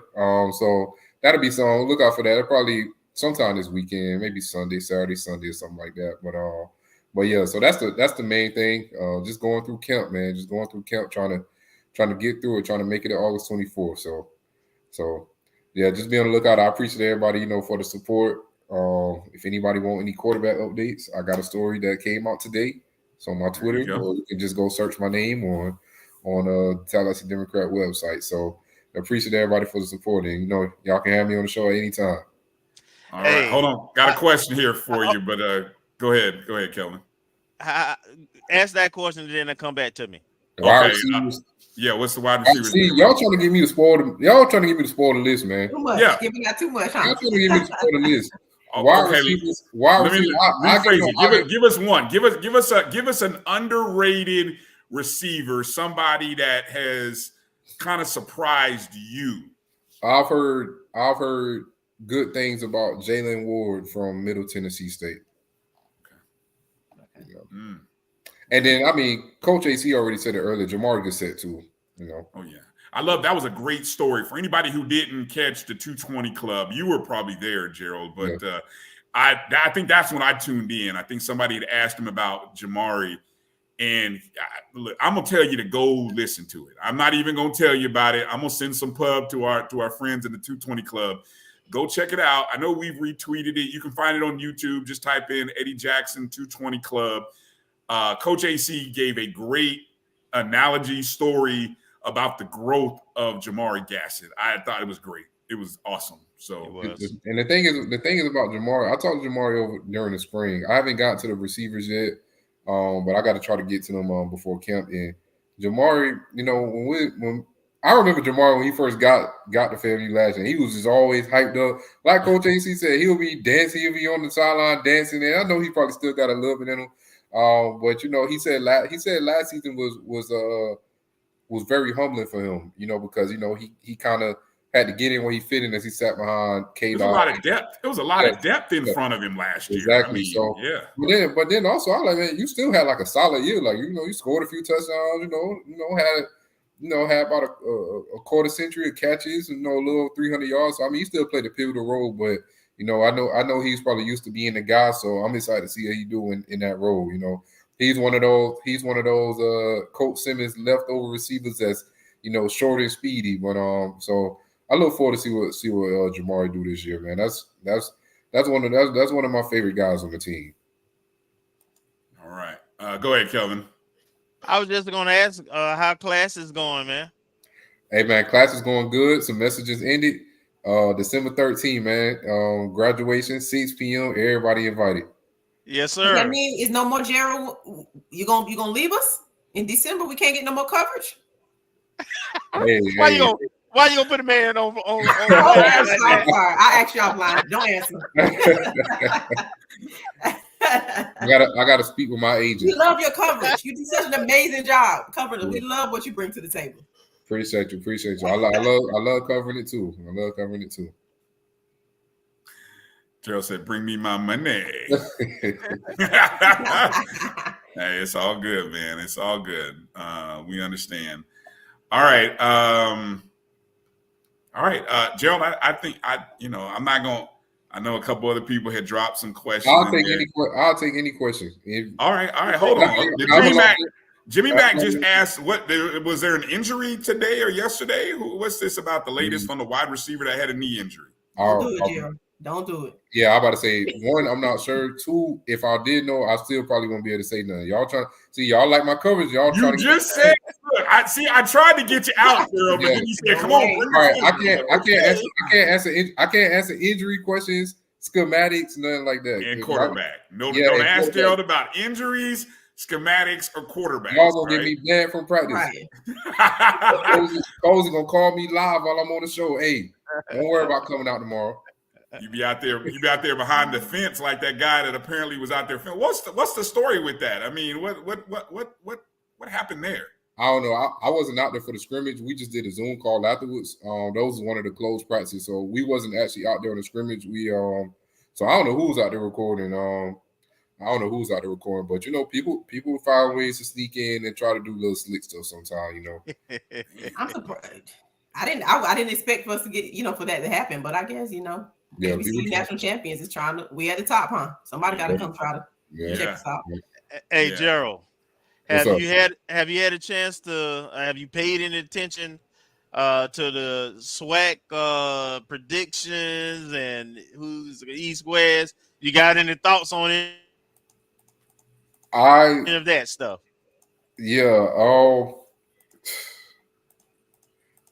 I'm trying to think. I don't want to disparage anybody, but I did my HBCU ballot for Boxtoro. FAMU finished number. I don't know if the ballot came out yet, but I put FAMU number 1. And I understand. Why people say, "Oh, Alabama State win." FAMU got a new coach, got a new little roster. But what my theory is, if you're unsure of who's gonna win the SWAC, just pick the champions again. That's always a safe bet. That's always a safe bet. In my opinion, I feel like Alabama State may have a good team. Like I said, they got those defenses, but also Alabama State, in my opinion, they haven't really showed me anything to garner a number 1 ranking. Because I'm not sure what their record was last year, maybe 7-4 or something like that. But you got to think, when FAMU got the number 1 ranking last year, since Willie Simmons was here, they went 6-5 in 2018 and really should have won the MEAC that year, but just squandered the end of the season. Yep. 2019 went 9-2, should have been the Celebration Bowl, but we all know what was going on. Yep. 2021 went 9-3 FCS playoffs. 2022 went 9-2, just missed out on the FCS playoffs. So you had those years of consistency that got them that number 1 ranking once Jackson State went through their transition and basically lost their whole team, new coach, and all of that. So, that's what kind of helped FAMU jump to that number 1 in the 2023 preseason rankings. Alabama State, like I said, they went 7, and one of their losses was to Miles. That's right. Yeah. So, but hey, I'm ready to see. I'm ready to see them. Like Coach Simmons said, spot the ball and get out the way on October 5th. I think that's going to be a very good game, and that game might have conference and division implications. So, yeah. But I've been seeing them. Yeah. Well, hey, good to know. See, there we go, Hey, right there. Hey, Gerald. What's up? Can you check on the coaching search too? Softball coaching search. Softball coaching search. Yeah, I can ask around. I can ask around. Yeah, we're still waiting on that. All right. Well, okay. I think we've gotten I've tried to answer as many questions that you guys threw out to Gerald. So appreciate all of the comments and the questions. EA, okay, hold on. Let me ask this one more. I'm hoping EA, this is for Gerald. He's asking, are you kin to Joe Torre? Oh. I don't even know if you're spelling that right. Is that? I don't know what is that. Yeah, I think that's what he means. He's talking about the resemblance. Oh, is that EA being messy? EA being messy. Who is Joe I Torre? told you, EA always gonna do. It's always EA. Hold on, who is Joe Torre? I'm trying to feel like I'm trying to see if he's trying to be funny now. Y'all see him sitting up now. The comedian. The comedian. Oh, okay. I haven't heard that name in like 2 decades, so that's why I kind of had to be like, is that who he's talking about? Yeah. Hey, when I get off this call, I'm gonna Google Joe Torre. If I feel like EA being funny, tell him I'm at him. Oh, you're gonna laugh now. You're gonna laugh. I'm gonna tell you how. You favor him. You do favor him. Man. Yeah. All right. Gerald, again, let people know where they can find you and follow you just in case they don't know already. Yeah, Twitter, 3PG, the number 3, the letter P, the letter E, the letter A, the letter T, the letter G, the letter E, the letter E. So, y'all follow me there. Every time I put something out, it goes on my Twitter. Or you can look me up, Tallahassee.com, Gerald Thomas III. That's me. Or you can go straight to the FAMU page on Tallahassee.com, Rattlernews.com, take you straight to the FAMU sports page. So, hit me up. You know what I'm saying? My email out there. I be getting emails from y'all sometimes. I be having to sift through some of y'all emails sometimes, though. Some people be talking crazy, but nah. but yeah, contact me. You got any story ideas? You know what I'm saying? And I'll try to get to them. And I'm ready for football season. It's about to be season 3 for me, and in 2 seasons already, and I covered the national championship. So, I'm a national championship journalist. And an award-winning journalist. And an award-winning journalist. Don't forget that. Don't forget, put them credentials, put some respect on that name. And finna be a Rattler alumni. Yeah. Yes, indeed. Boy, you getting it done, Gerald, man. Again, appreciate all the coverage, everything you provide. That kind of is great to kind of keep us up to date, and so appreciate you, man. All right, we're going to take a short break. Come back after these. We got to talk about we'll get into maybe a little basketball and maybe try to clean up any other things that we haven't talked about. So hang in there with us. You're watching the O&G Strike Zone right here on the Black College Sports Network. It's never too early to plant the seed, to share the tradition, and instill a sense of pride in your HBCU with your little ones. HBCU Pride and Joy Children's Boutique helps you share your school spirit with a wide selection of adorable kids apparel and accessories officially licensed from your favorite HBCU. Visit hbcupridejoy.com and follow us on all social media at HBCU Pride Joy on Facebook and Twitter. Supermarket sushi, really? No. Wait, Troy, you work here? I'm never not working. Like Head & Shoulders Scalp Shield technology, up to 100% dandruff protection, even between washes. Never not working, huh? Oh, Troy, you're such a good teacher. Yeah, I know. Never not working. Never not working. Never, ever not working. Are you serious? Never not working. Dandruff protection that's never not working. Head & Shoulders Scalp Shield technology. Hey, grab me one too.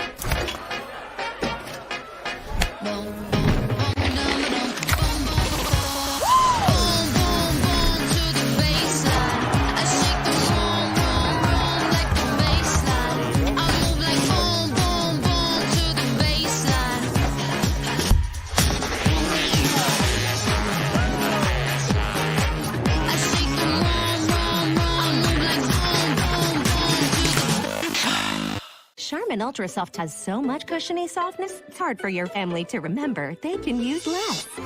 Sweet pillows of softness. This is soft. Holy Charmin.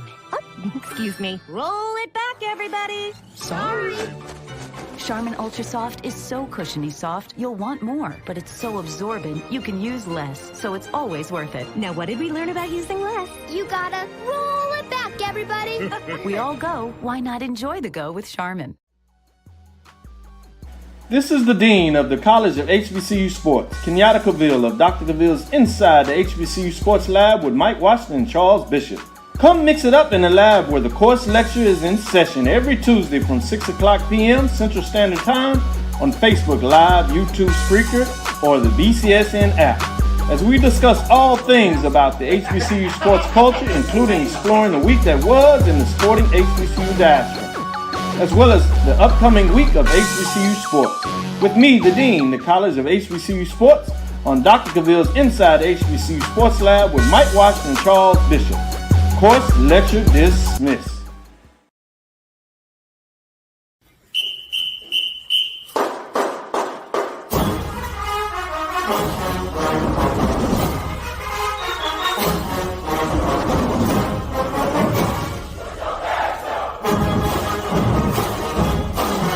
Hi, my name is Michael Bastardo. I'm with FAMU, and make sure you guys check out all things FAMU athletics with O&G StrikeZone. Strike, strike, and strike again. All right. Appreciate Jim Michael Bastardo for the shout out. Appreciate it. Appreciate the love. Let me get a few housekeeping things put out there for everybody again. I put the link in the chat room. So for any and everybody, where is it? There we go. Go vote. The BCS in Game Time show is going to be on the road. That's the pregame show before all the games kick off at 1 o'clock or noon. Where will the show travel to? We're going to start at, actually, we're starting at BuzzFest next weekend. That's the Alabama State thing. And then it will move to Atlanta for the MEAC Swag Challenge. Then it'll go south to the Orange Blossom Classic. But everywhere between there and the Cricket Celebration Bowl is up in the air.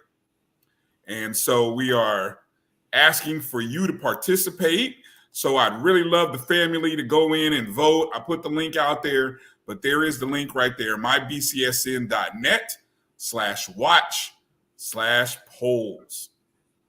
Appreciate you guys for going and taking a couple of minutes to do that. You can do multiple screens. You know, you can have us on one screen and then you can do that on another screen. So appreciate you. Also, speaking of voting, I appreciate Rattler Blog for my daily reminder about going to vote for the 100 in the Honda Battle of the Bands, because I swear I keep forgetting, but every time he sends out that tweet, I'm like, oh yeah, let me go vote. So let me do it right here. Go to HondaBattleOfTheBands.com. Go vote for it. Go vote for the 100. Okay. You know, I've noticed I haven't seen any bands giving any petty challenges yet. So I don't know what that means. I don't know if they just, you know, like Kelvin. What is it always you say about punching up, punching down, something like that? Yeah, we don't punch down. Yeah, you got bands, you got national championship bands calling out. Let me not. That's about to get messy. Let me stop. But anyway, go vote. HondaBattleTheBands.com. Make sure to vote for the 100. Apparently, you can vote more than one time. Different browsers, one in a day. So, yeah, JT. I don't know how. You know, I guess. Anyway, okay. All right.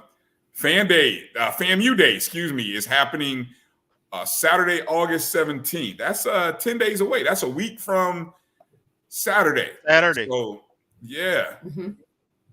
It's a nice hat, too. It is, man. I may have to, I got to try to get, you got to buy the ticket, though, to get the hat. So I'm not going to be in town that weekend. That's what really blows. So I'll pick it up for you. I'm going to be there. I already got my ticket. Well, hey, yeah, definitely. I mean, if you can get a second hat, I mean, you know, hey, I appreciate you looking out. But yeah, you can go to raisebaseball.com/FAMU. FAMU Day at the Trop. They play the Diamondbacks. It's a 4:10 app, which is a great time, perfect time. You know, if you want to hang out in the Clearwater, Tampa Beach area, you can do that in the morning, then go over to the ballpark in the afternoon. You know, probably rent you a hotel or something, you know, and just kind of hang out in the area. It's a good time. I don't know our Tampa Rattlers if y'all are doing anything. Maybe next Wednesday show I have to ask Road Dogg if the Tampa chapter, if they're doing any or hosting any pregame functions. You know what I'm saying? Little baseball tailgating. So yeah, y'all can make that happen. Yeah. Those in the Jacksonville area, there's a bus. Get on the bus. It's going to Alabama State in Montgomery, and then it's going to Jackson for the game of the year. I'm calling it. It's the official game of the year. So 2 big road games for the Rattlers, and whether you're in Tallahassee or Jacksonville, the bus is going from Jacksonville west on I-10 to Tallahassee, and then it's going to snake its way through the country from there. So, but get on the bus. There's the ticket information, and you can do that as well. I see May Ann says she's going to be at Troy. Oh, wait a minute. Is that wait a minute? Whose name is that? I may have said that, but I'm sorry. You're going to be at Troy. May Arn. Okay. Going to be at Troy. Shout out. Yeah, that should be an interesting game, that Troy game. Yeah. Yeah, I think so. I think I'm hoping we'll have a good showing. It's coming off a bye too. That's one of those games that I think, you know, when people start saying FCS teams that can beat an FBS, that's got to be one that's circled. I feel like that's a winnable game for us. Hey, Fang Exchange, did you not go check out the Fang Exchange? Go listen to YouTube.com/Fang Bank Exchange. Give a shout out to Ashley there. And Thank LSD. you. Make sure you go subscribe to that YouTube page so you can get some notifications when it's time for the next show. We'll be back weekly. We should be back tomorrow as well. Okay. Well, hey, great. And then turn on the notifications. Make sure that's the best way to stay informed, like you do with our show. Turn on the notifications. That way you know when something's about to happen. All right, let's talk about this for a second. This is an ugly transition. I'm sorry, but it just happened to be my next slide. So I'm curious about everyone's thoughts and feelings on this. Obviously, some interesting tweets that came out from the FAMU basketball account from some division. Let me rephrase. Power 5, or I guess it's 6 in basketball. But anyway, top major level coaches with great comments here about our coach, the coach who signed a 3-year deal to be our coach. All right, I'm trying not to. I'm not gonna get messy, Ashley. I'm gonna just keep it simple. Stick to what I got here. Shaka Smart. Shaka Smart has been a heck of a coach. Not only at Marquette, but I know he was at VCU, and I think he was somewhere in between there. But anyway, Patrick Curry is a proven winner. He's a tireless worker who builds tremendous relationships with his players, gets them better on and off the court, and holds them to a championship standard. This is a phenomenal hire for FAMU. I agree, Shaka. I agree. But he wasn't the only one who had those great comments about our coach. This is our coach now, our coach, Amir Abdur-Rahim, who's the head coach at South Florida, had an amazing turnaround this year. They went from a single-digit winning season to almost 20-something wins. He's a great coach. He was at Kennesaw State. I had a chance to meet him a couple years ago. Outstanding guy. Patrick Curry's hire at Florida A&M University is a phenomenal one. A heck of a basketball coach, but more importantly, he's a builder. Listen to what these coaches are saying, a builder, right? He's built successful programs at St. Thomas and Washington Adventist. However, most importantly, he's built great young men into men. I'm excited to follow what Coach Curry does at FAMU because I know he'll instill a pride and passion in his program that will match the pride and passion of such a prestigious university.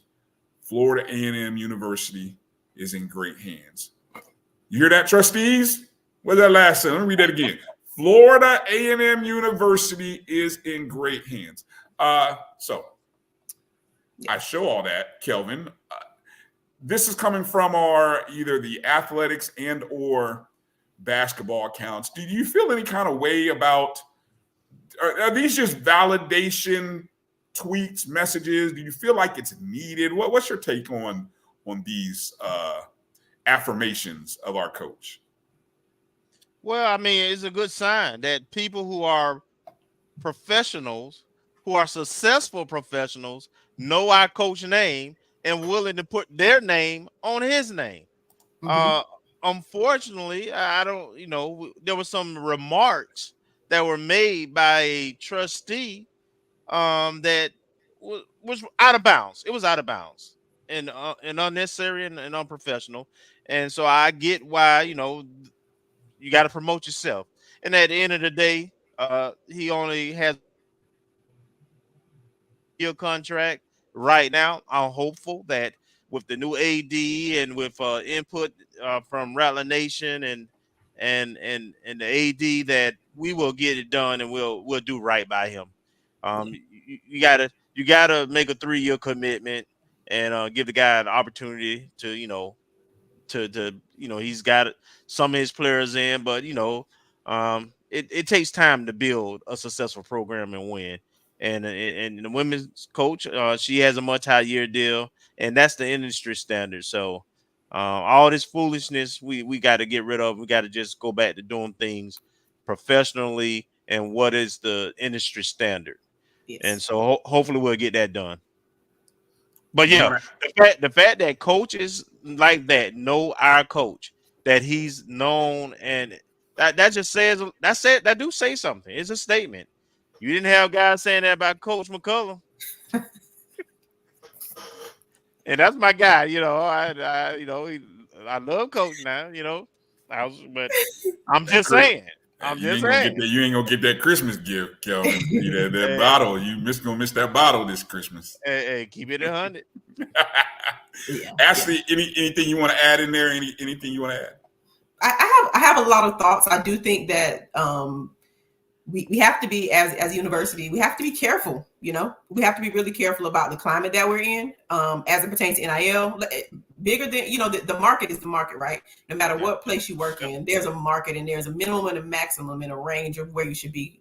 Whether it's a contract, whether it's a salary figure, whether it's job titles and things of that nature. So in my opinion, we have to be careful about how we're handling those things, and we also have to be even more careful and vigilant because we're in the conference that we're in, and I believe that he's a great hire. I didn't know much about him prior to the hire, but I have done some research. I have sat back and just paid attention. He had me sold at the press conference. To be honest, I didn't know much about him, but it was something about the way he spoke about where he was headed that I believe that he was a good coach.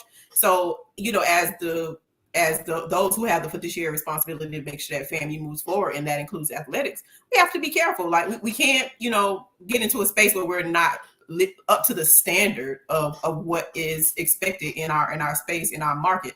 So I don't think that a 1-year deal can build any type of real success. If he does have success within 1 year, that would be amazing. And then we find ourselves in a business situation where we might be, having another conversation that we probably could have been avoided, because, the more I work with this NIL things, the more I see contracts, the more you see how there's a way to work a contract when to be favorable to one side or the other. So one thing I learned very fast before even getting more and more into contracts, there's no such thing as a bad deal. You get what you negotiate, right? So Don't get mad when you realize your contract was bad. You just didn't do your due diligence on the front end to make sure that you didn't sign your name to whatever the dotted line is. So from my perspective, there was a way to handle this with any type of potential concerns that still protected the university and also allowed the coach to do his job within the ramifications of what any other coach would be able to do. I really hope, and I know the trustees are supposed to be having that retreat coming up, and I think that's where this will finally, I guess, come to some sort of resolution. But I hope Dr. Beard steps in. I hope somebody has created a PowerPoint that show here's the two things I would advise whoever goes up and presents this one last time. Show the contract terms of the other coaches in the SWAC. A. B, I would show some of the salaries of other coaches in the SWAC. I see my guy Dave said we're one of the lowest. 150 is low. And 150 is the same that we've been offering Coach McCollum in his previous 2 contracts. So let's not act like 150 is a lot in the basketball, mid-major men's basketball world. It's not. It's probably on the low end. So I think someone should show that. Show these trustees that, hey, and look, like you just said, you've got named coaches that are putting their names on him. Shaquille O'Neal is sending his son, Pro Basketball Hall of Fame legend, is sending his child to Coach Crary. There's 7 other players who came to FAMU sight unseen because of Coach Crary. Come on, trustees. Bite the bullet on this one. Y'all, if it doesn't work out, it doesn't work out. We've been there before. We can't do no worse. That's true. 17 years of losing without a winning record. You can't do any worse. So bite the bullet, trustees. Y'all prove the point. We get what this is really about. Y'all swallow the pride on this. Be the bigger people, okay? But don't cut the program off over some pettiness, because this man might just turn around this program, and with the combination of Coach Gordon and Coach Crary with our basket, this might be a turnaround in our 2 basketball programs at the same time that we maybe haven't seen since what, the 90s, Kelvin? Yeah. About the 90s? I mean, the last time the men and the women's teams were playing at a I'm just going to say respectable, middle of the conference, upper level. You know what I'm saying? I'm not even talking about super great. I'm just saying, come on, man, please. Oh, I don't have email addresses, but y'all can send emails to the trustees. Y'all know that, right? Folks out there, y'all can send emails. I don't have the emails available, but you can send some emails. All right. Yeah, Jens P. I know who the shots were. Yeah, I just we gotta move forward. We gotta move forward. Yeah, I'm petty. I'm Captain Petty. But on this particular case, we need to get our coach in there for 3 years because bigger things are happening. Yes. What other news and notes, Kelvin, have we left off the table before we get ready to wrap up tonight's show? I see folks are asking about facility-related things. Oh, yeah. I will say that the light pole is cut off. It's not dangling anymore. Vaughn Wilson, shout out to Vaughn for getting out there and covering that live. I saw that when he tweeted like at 8:13 this morning. I had to make sure to retweet that because I said, "Man, yes, some progress." And the grass is cut and being treated on the practice field. And what I would say is this, and I want everybody to listen because I saw somebody ask this question: where does Dr. Bill stand on athletics? Well, I can tell you that he was at the field house for over an hour yesterday. So. Yeah, I heard. Was it Coach Coley was talking about the signage? We got some old MEAC signage floating around, and some things seem to be happening since that visit. So I just leave it there. He visited and things happened the next day. So praise Jesus, Lord. Right, progress. That's positive. Good stuff. Okay, well, we'll see. I think this trustees meeting will be telling. Will be interesting to say the least. I'm not sure if you got what else you got. Let me give hold on. Wrong screen. I keep messing this up.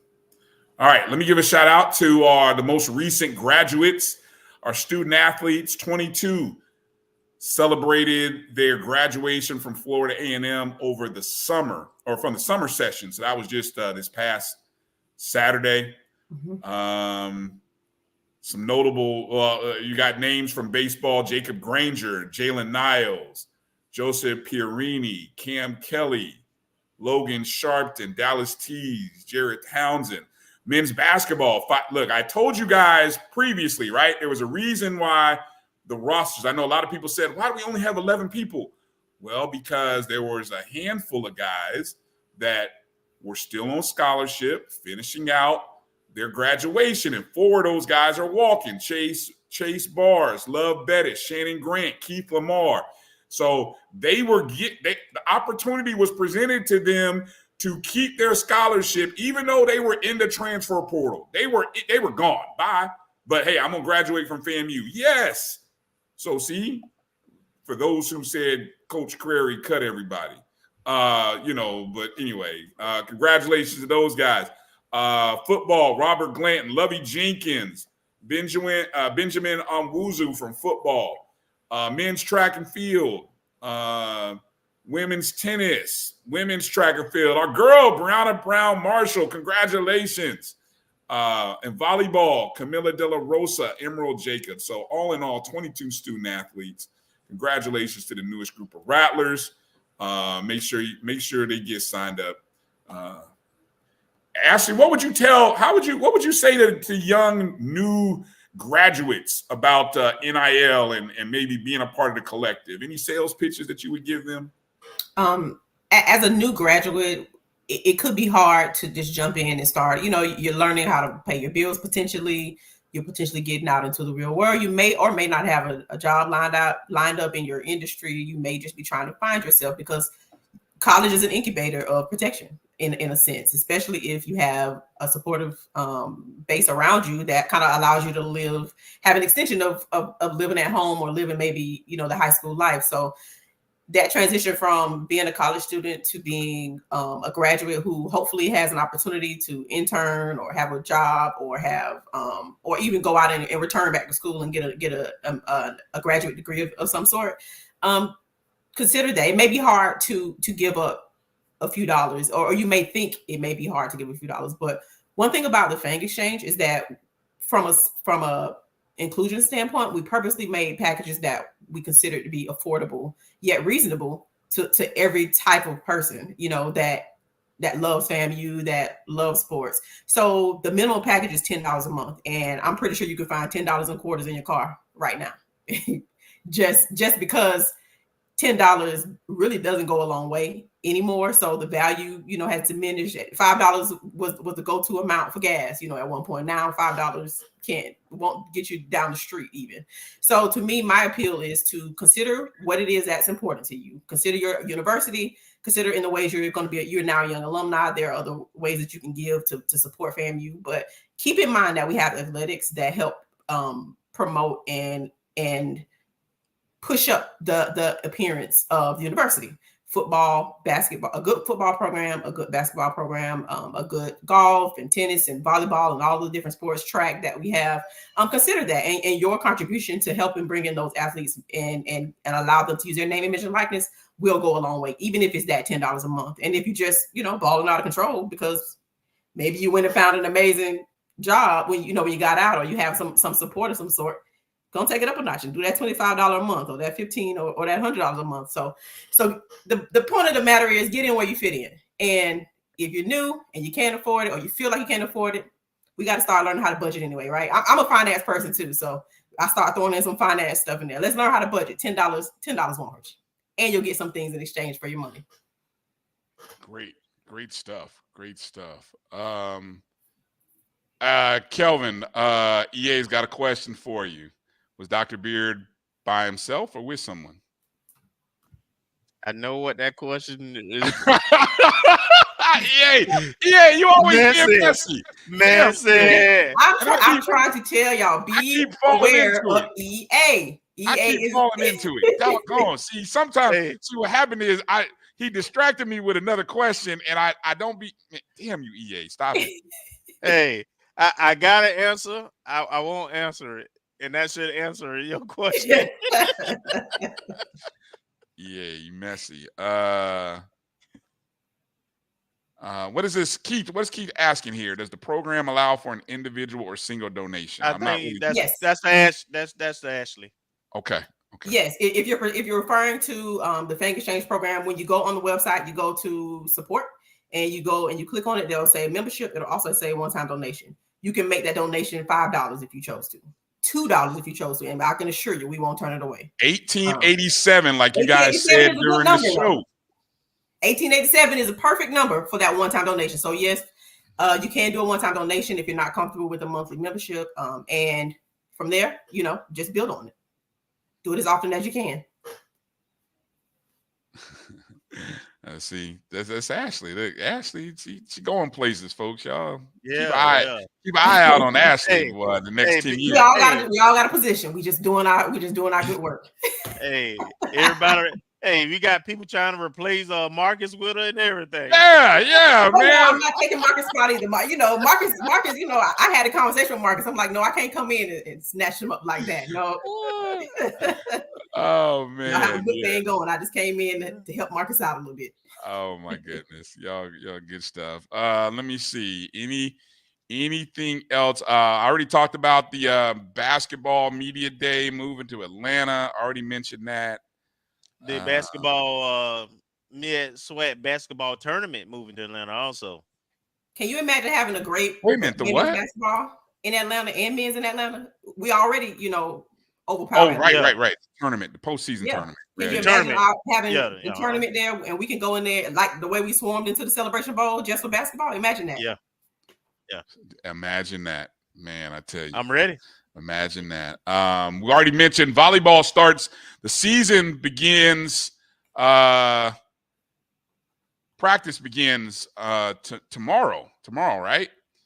Yes. There's the home schedule. Obviously, we've got 5 contests before The SWAC season begins with Alabama State on what is that? Is that October 4th? There's some small writing there, right? Yeah, I thought it was just my eyes, but yeah, that is small writing. It's October 4th. Okay, yeah. So October 4th. But you see, we are hosting a tournament. So again, I know we traveled to a couple of tournaments, and then we are hosting one. So, but it'll be interesting to kind of see what the preseason predictions are. Especially when we've got the reigning SWAC Player of the Year and a first-team SWAC player. So I mean, our outside hitters are, SWAC 1A and SWAC 1B. So that's a good place to position of strength to be from. Good stuff. Good stuff. Again, final reminder for everyone for tonight's show. Go check out justlookingout.com if you haven't purchased your tickets for the MEAC SWAC Challenge. If you want to sit in the club seat level with us, 316 is the section, but $79. And use the code StrikeZone when you check out. That a donation of the proceeds will go back to the show. And that's where the section is, right there. Underneath a little bit of cover. But again, it looks like good seating, good accessibility. It is on the Norfolk State side, but again, we're going to fill up 75% of the arena. Yeah. So it doesn't matter. Yeah. All right. Any final news and notes, Kelvin, that I didn't get to, that we didn't get to? No, let's whoop whoop. Let's get it. Yeah. Ashley, any final reminders or anything you want to leave with us or share? Thank you for having me. I had a good time tonight. Make sure that you keep in mind, again, I'm going to say it again until I can't say it anymore. Follow, like, share, and subscribe to Fang Exchange social media pages on Twitter, on Instagram. Make sure when you go to YouTube and you look for Fang Exchange, first of all, you watch the videos that you haven't seen. Keep up with the videos, subscribe to our channel, and keep up with us through notifications. The website is right here at the bottom of the screen. There's all the information. And one thing that's good about this organization is that we don't mind answering questions, right?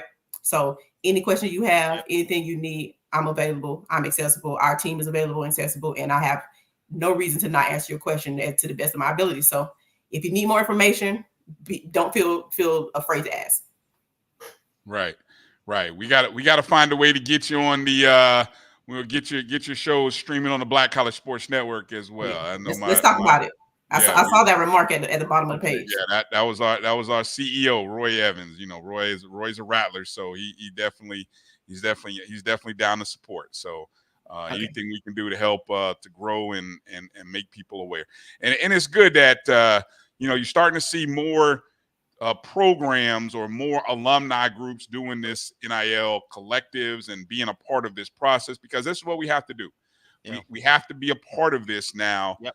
I keep saying the college athletics right now, it feels recession proof. Nothing ever lasts, but while it feels that way, we might as well find a way to take advantage of it. So again, if you have a business,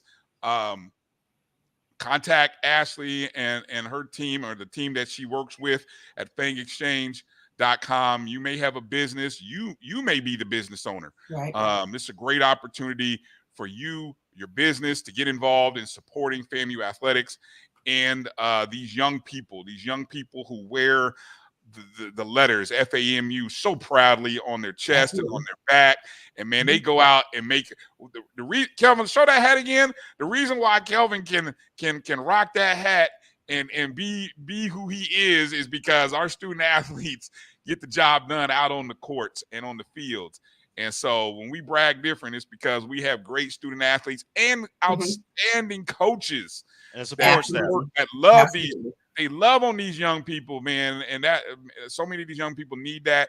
So this is all part of the process that goes in, and so there it is. All right. Well, I'm looking forward to seeing everybody. If you're Atlanta, you'll see Ashley and the folks with Fang Exchange at Be Out Day. If you're in Tallahassee, you'll see me and Kelvin at the Boosters Luncheon. And so who supposed to be at our table again? All right, so Dr. Lori wants you to run it down right quick. All right. Dr. Lori's gonna get me in trouble. Let me see. Make sure I don't forget anybody. Okay, Dr. Lori is gonna be there. Wally Williams is gonna be sitting with us. Sam Dixie is gonna be with us. Let me make sure. Meredith is gonna be with us. Marcus is gonna be with us. Tamara T is gonna be with us. I don't know how many is that. I don't know. So it's 6, and then you and me, and there might even be another special guest. I'm working on that. I'm working on it. I'm working on another special guest. Might be a special VIP sitting at the table. I gotta wait for the confirmation. So we'll see.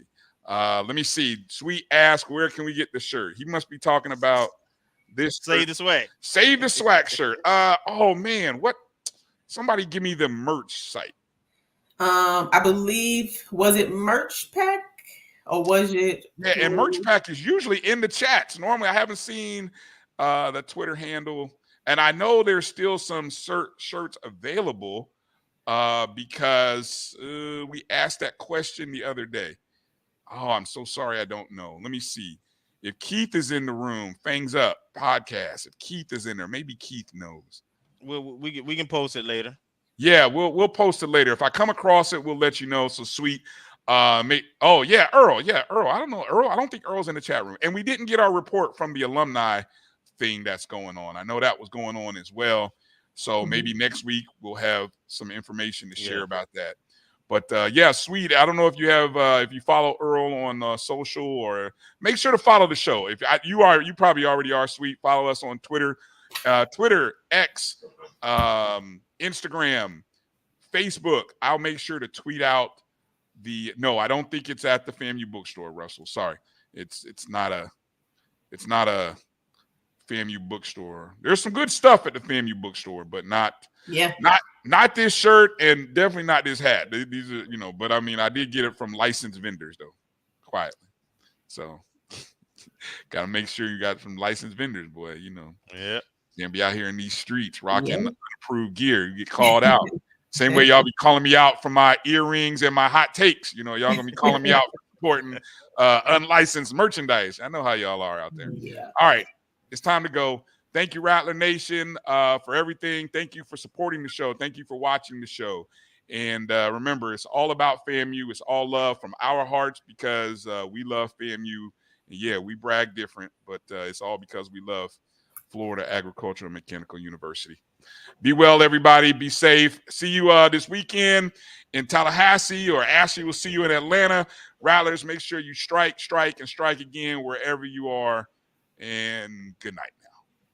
Atlanta, Georgia. The HBCU football capital hosts the Cricket MEAC SWAC Challenge on August 24th. Florida A&M Rattlers, Norfolk State Spartans. SWAC versus MEAC. The rivalry is real. Come out to Center Park Stadium to see the returning HBCU national champions and two of the best HBCU bands in the land, the Marching 100 and the Spartan Legion. The day starts with a kickoff fan experience tailgate and concludes with a primetime matchup on ABC. For more information, visit MEACSWACChallenge.com.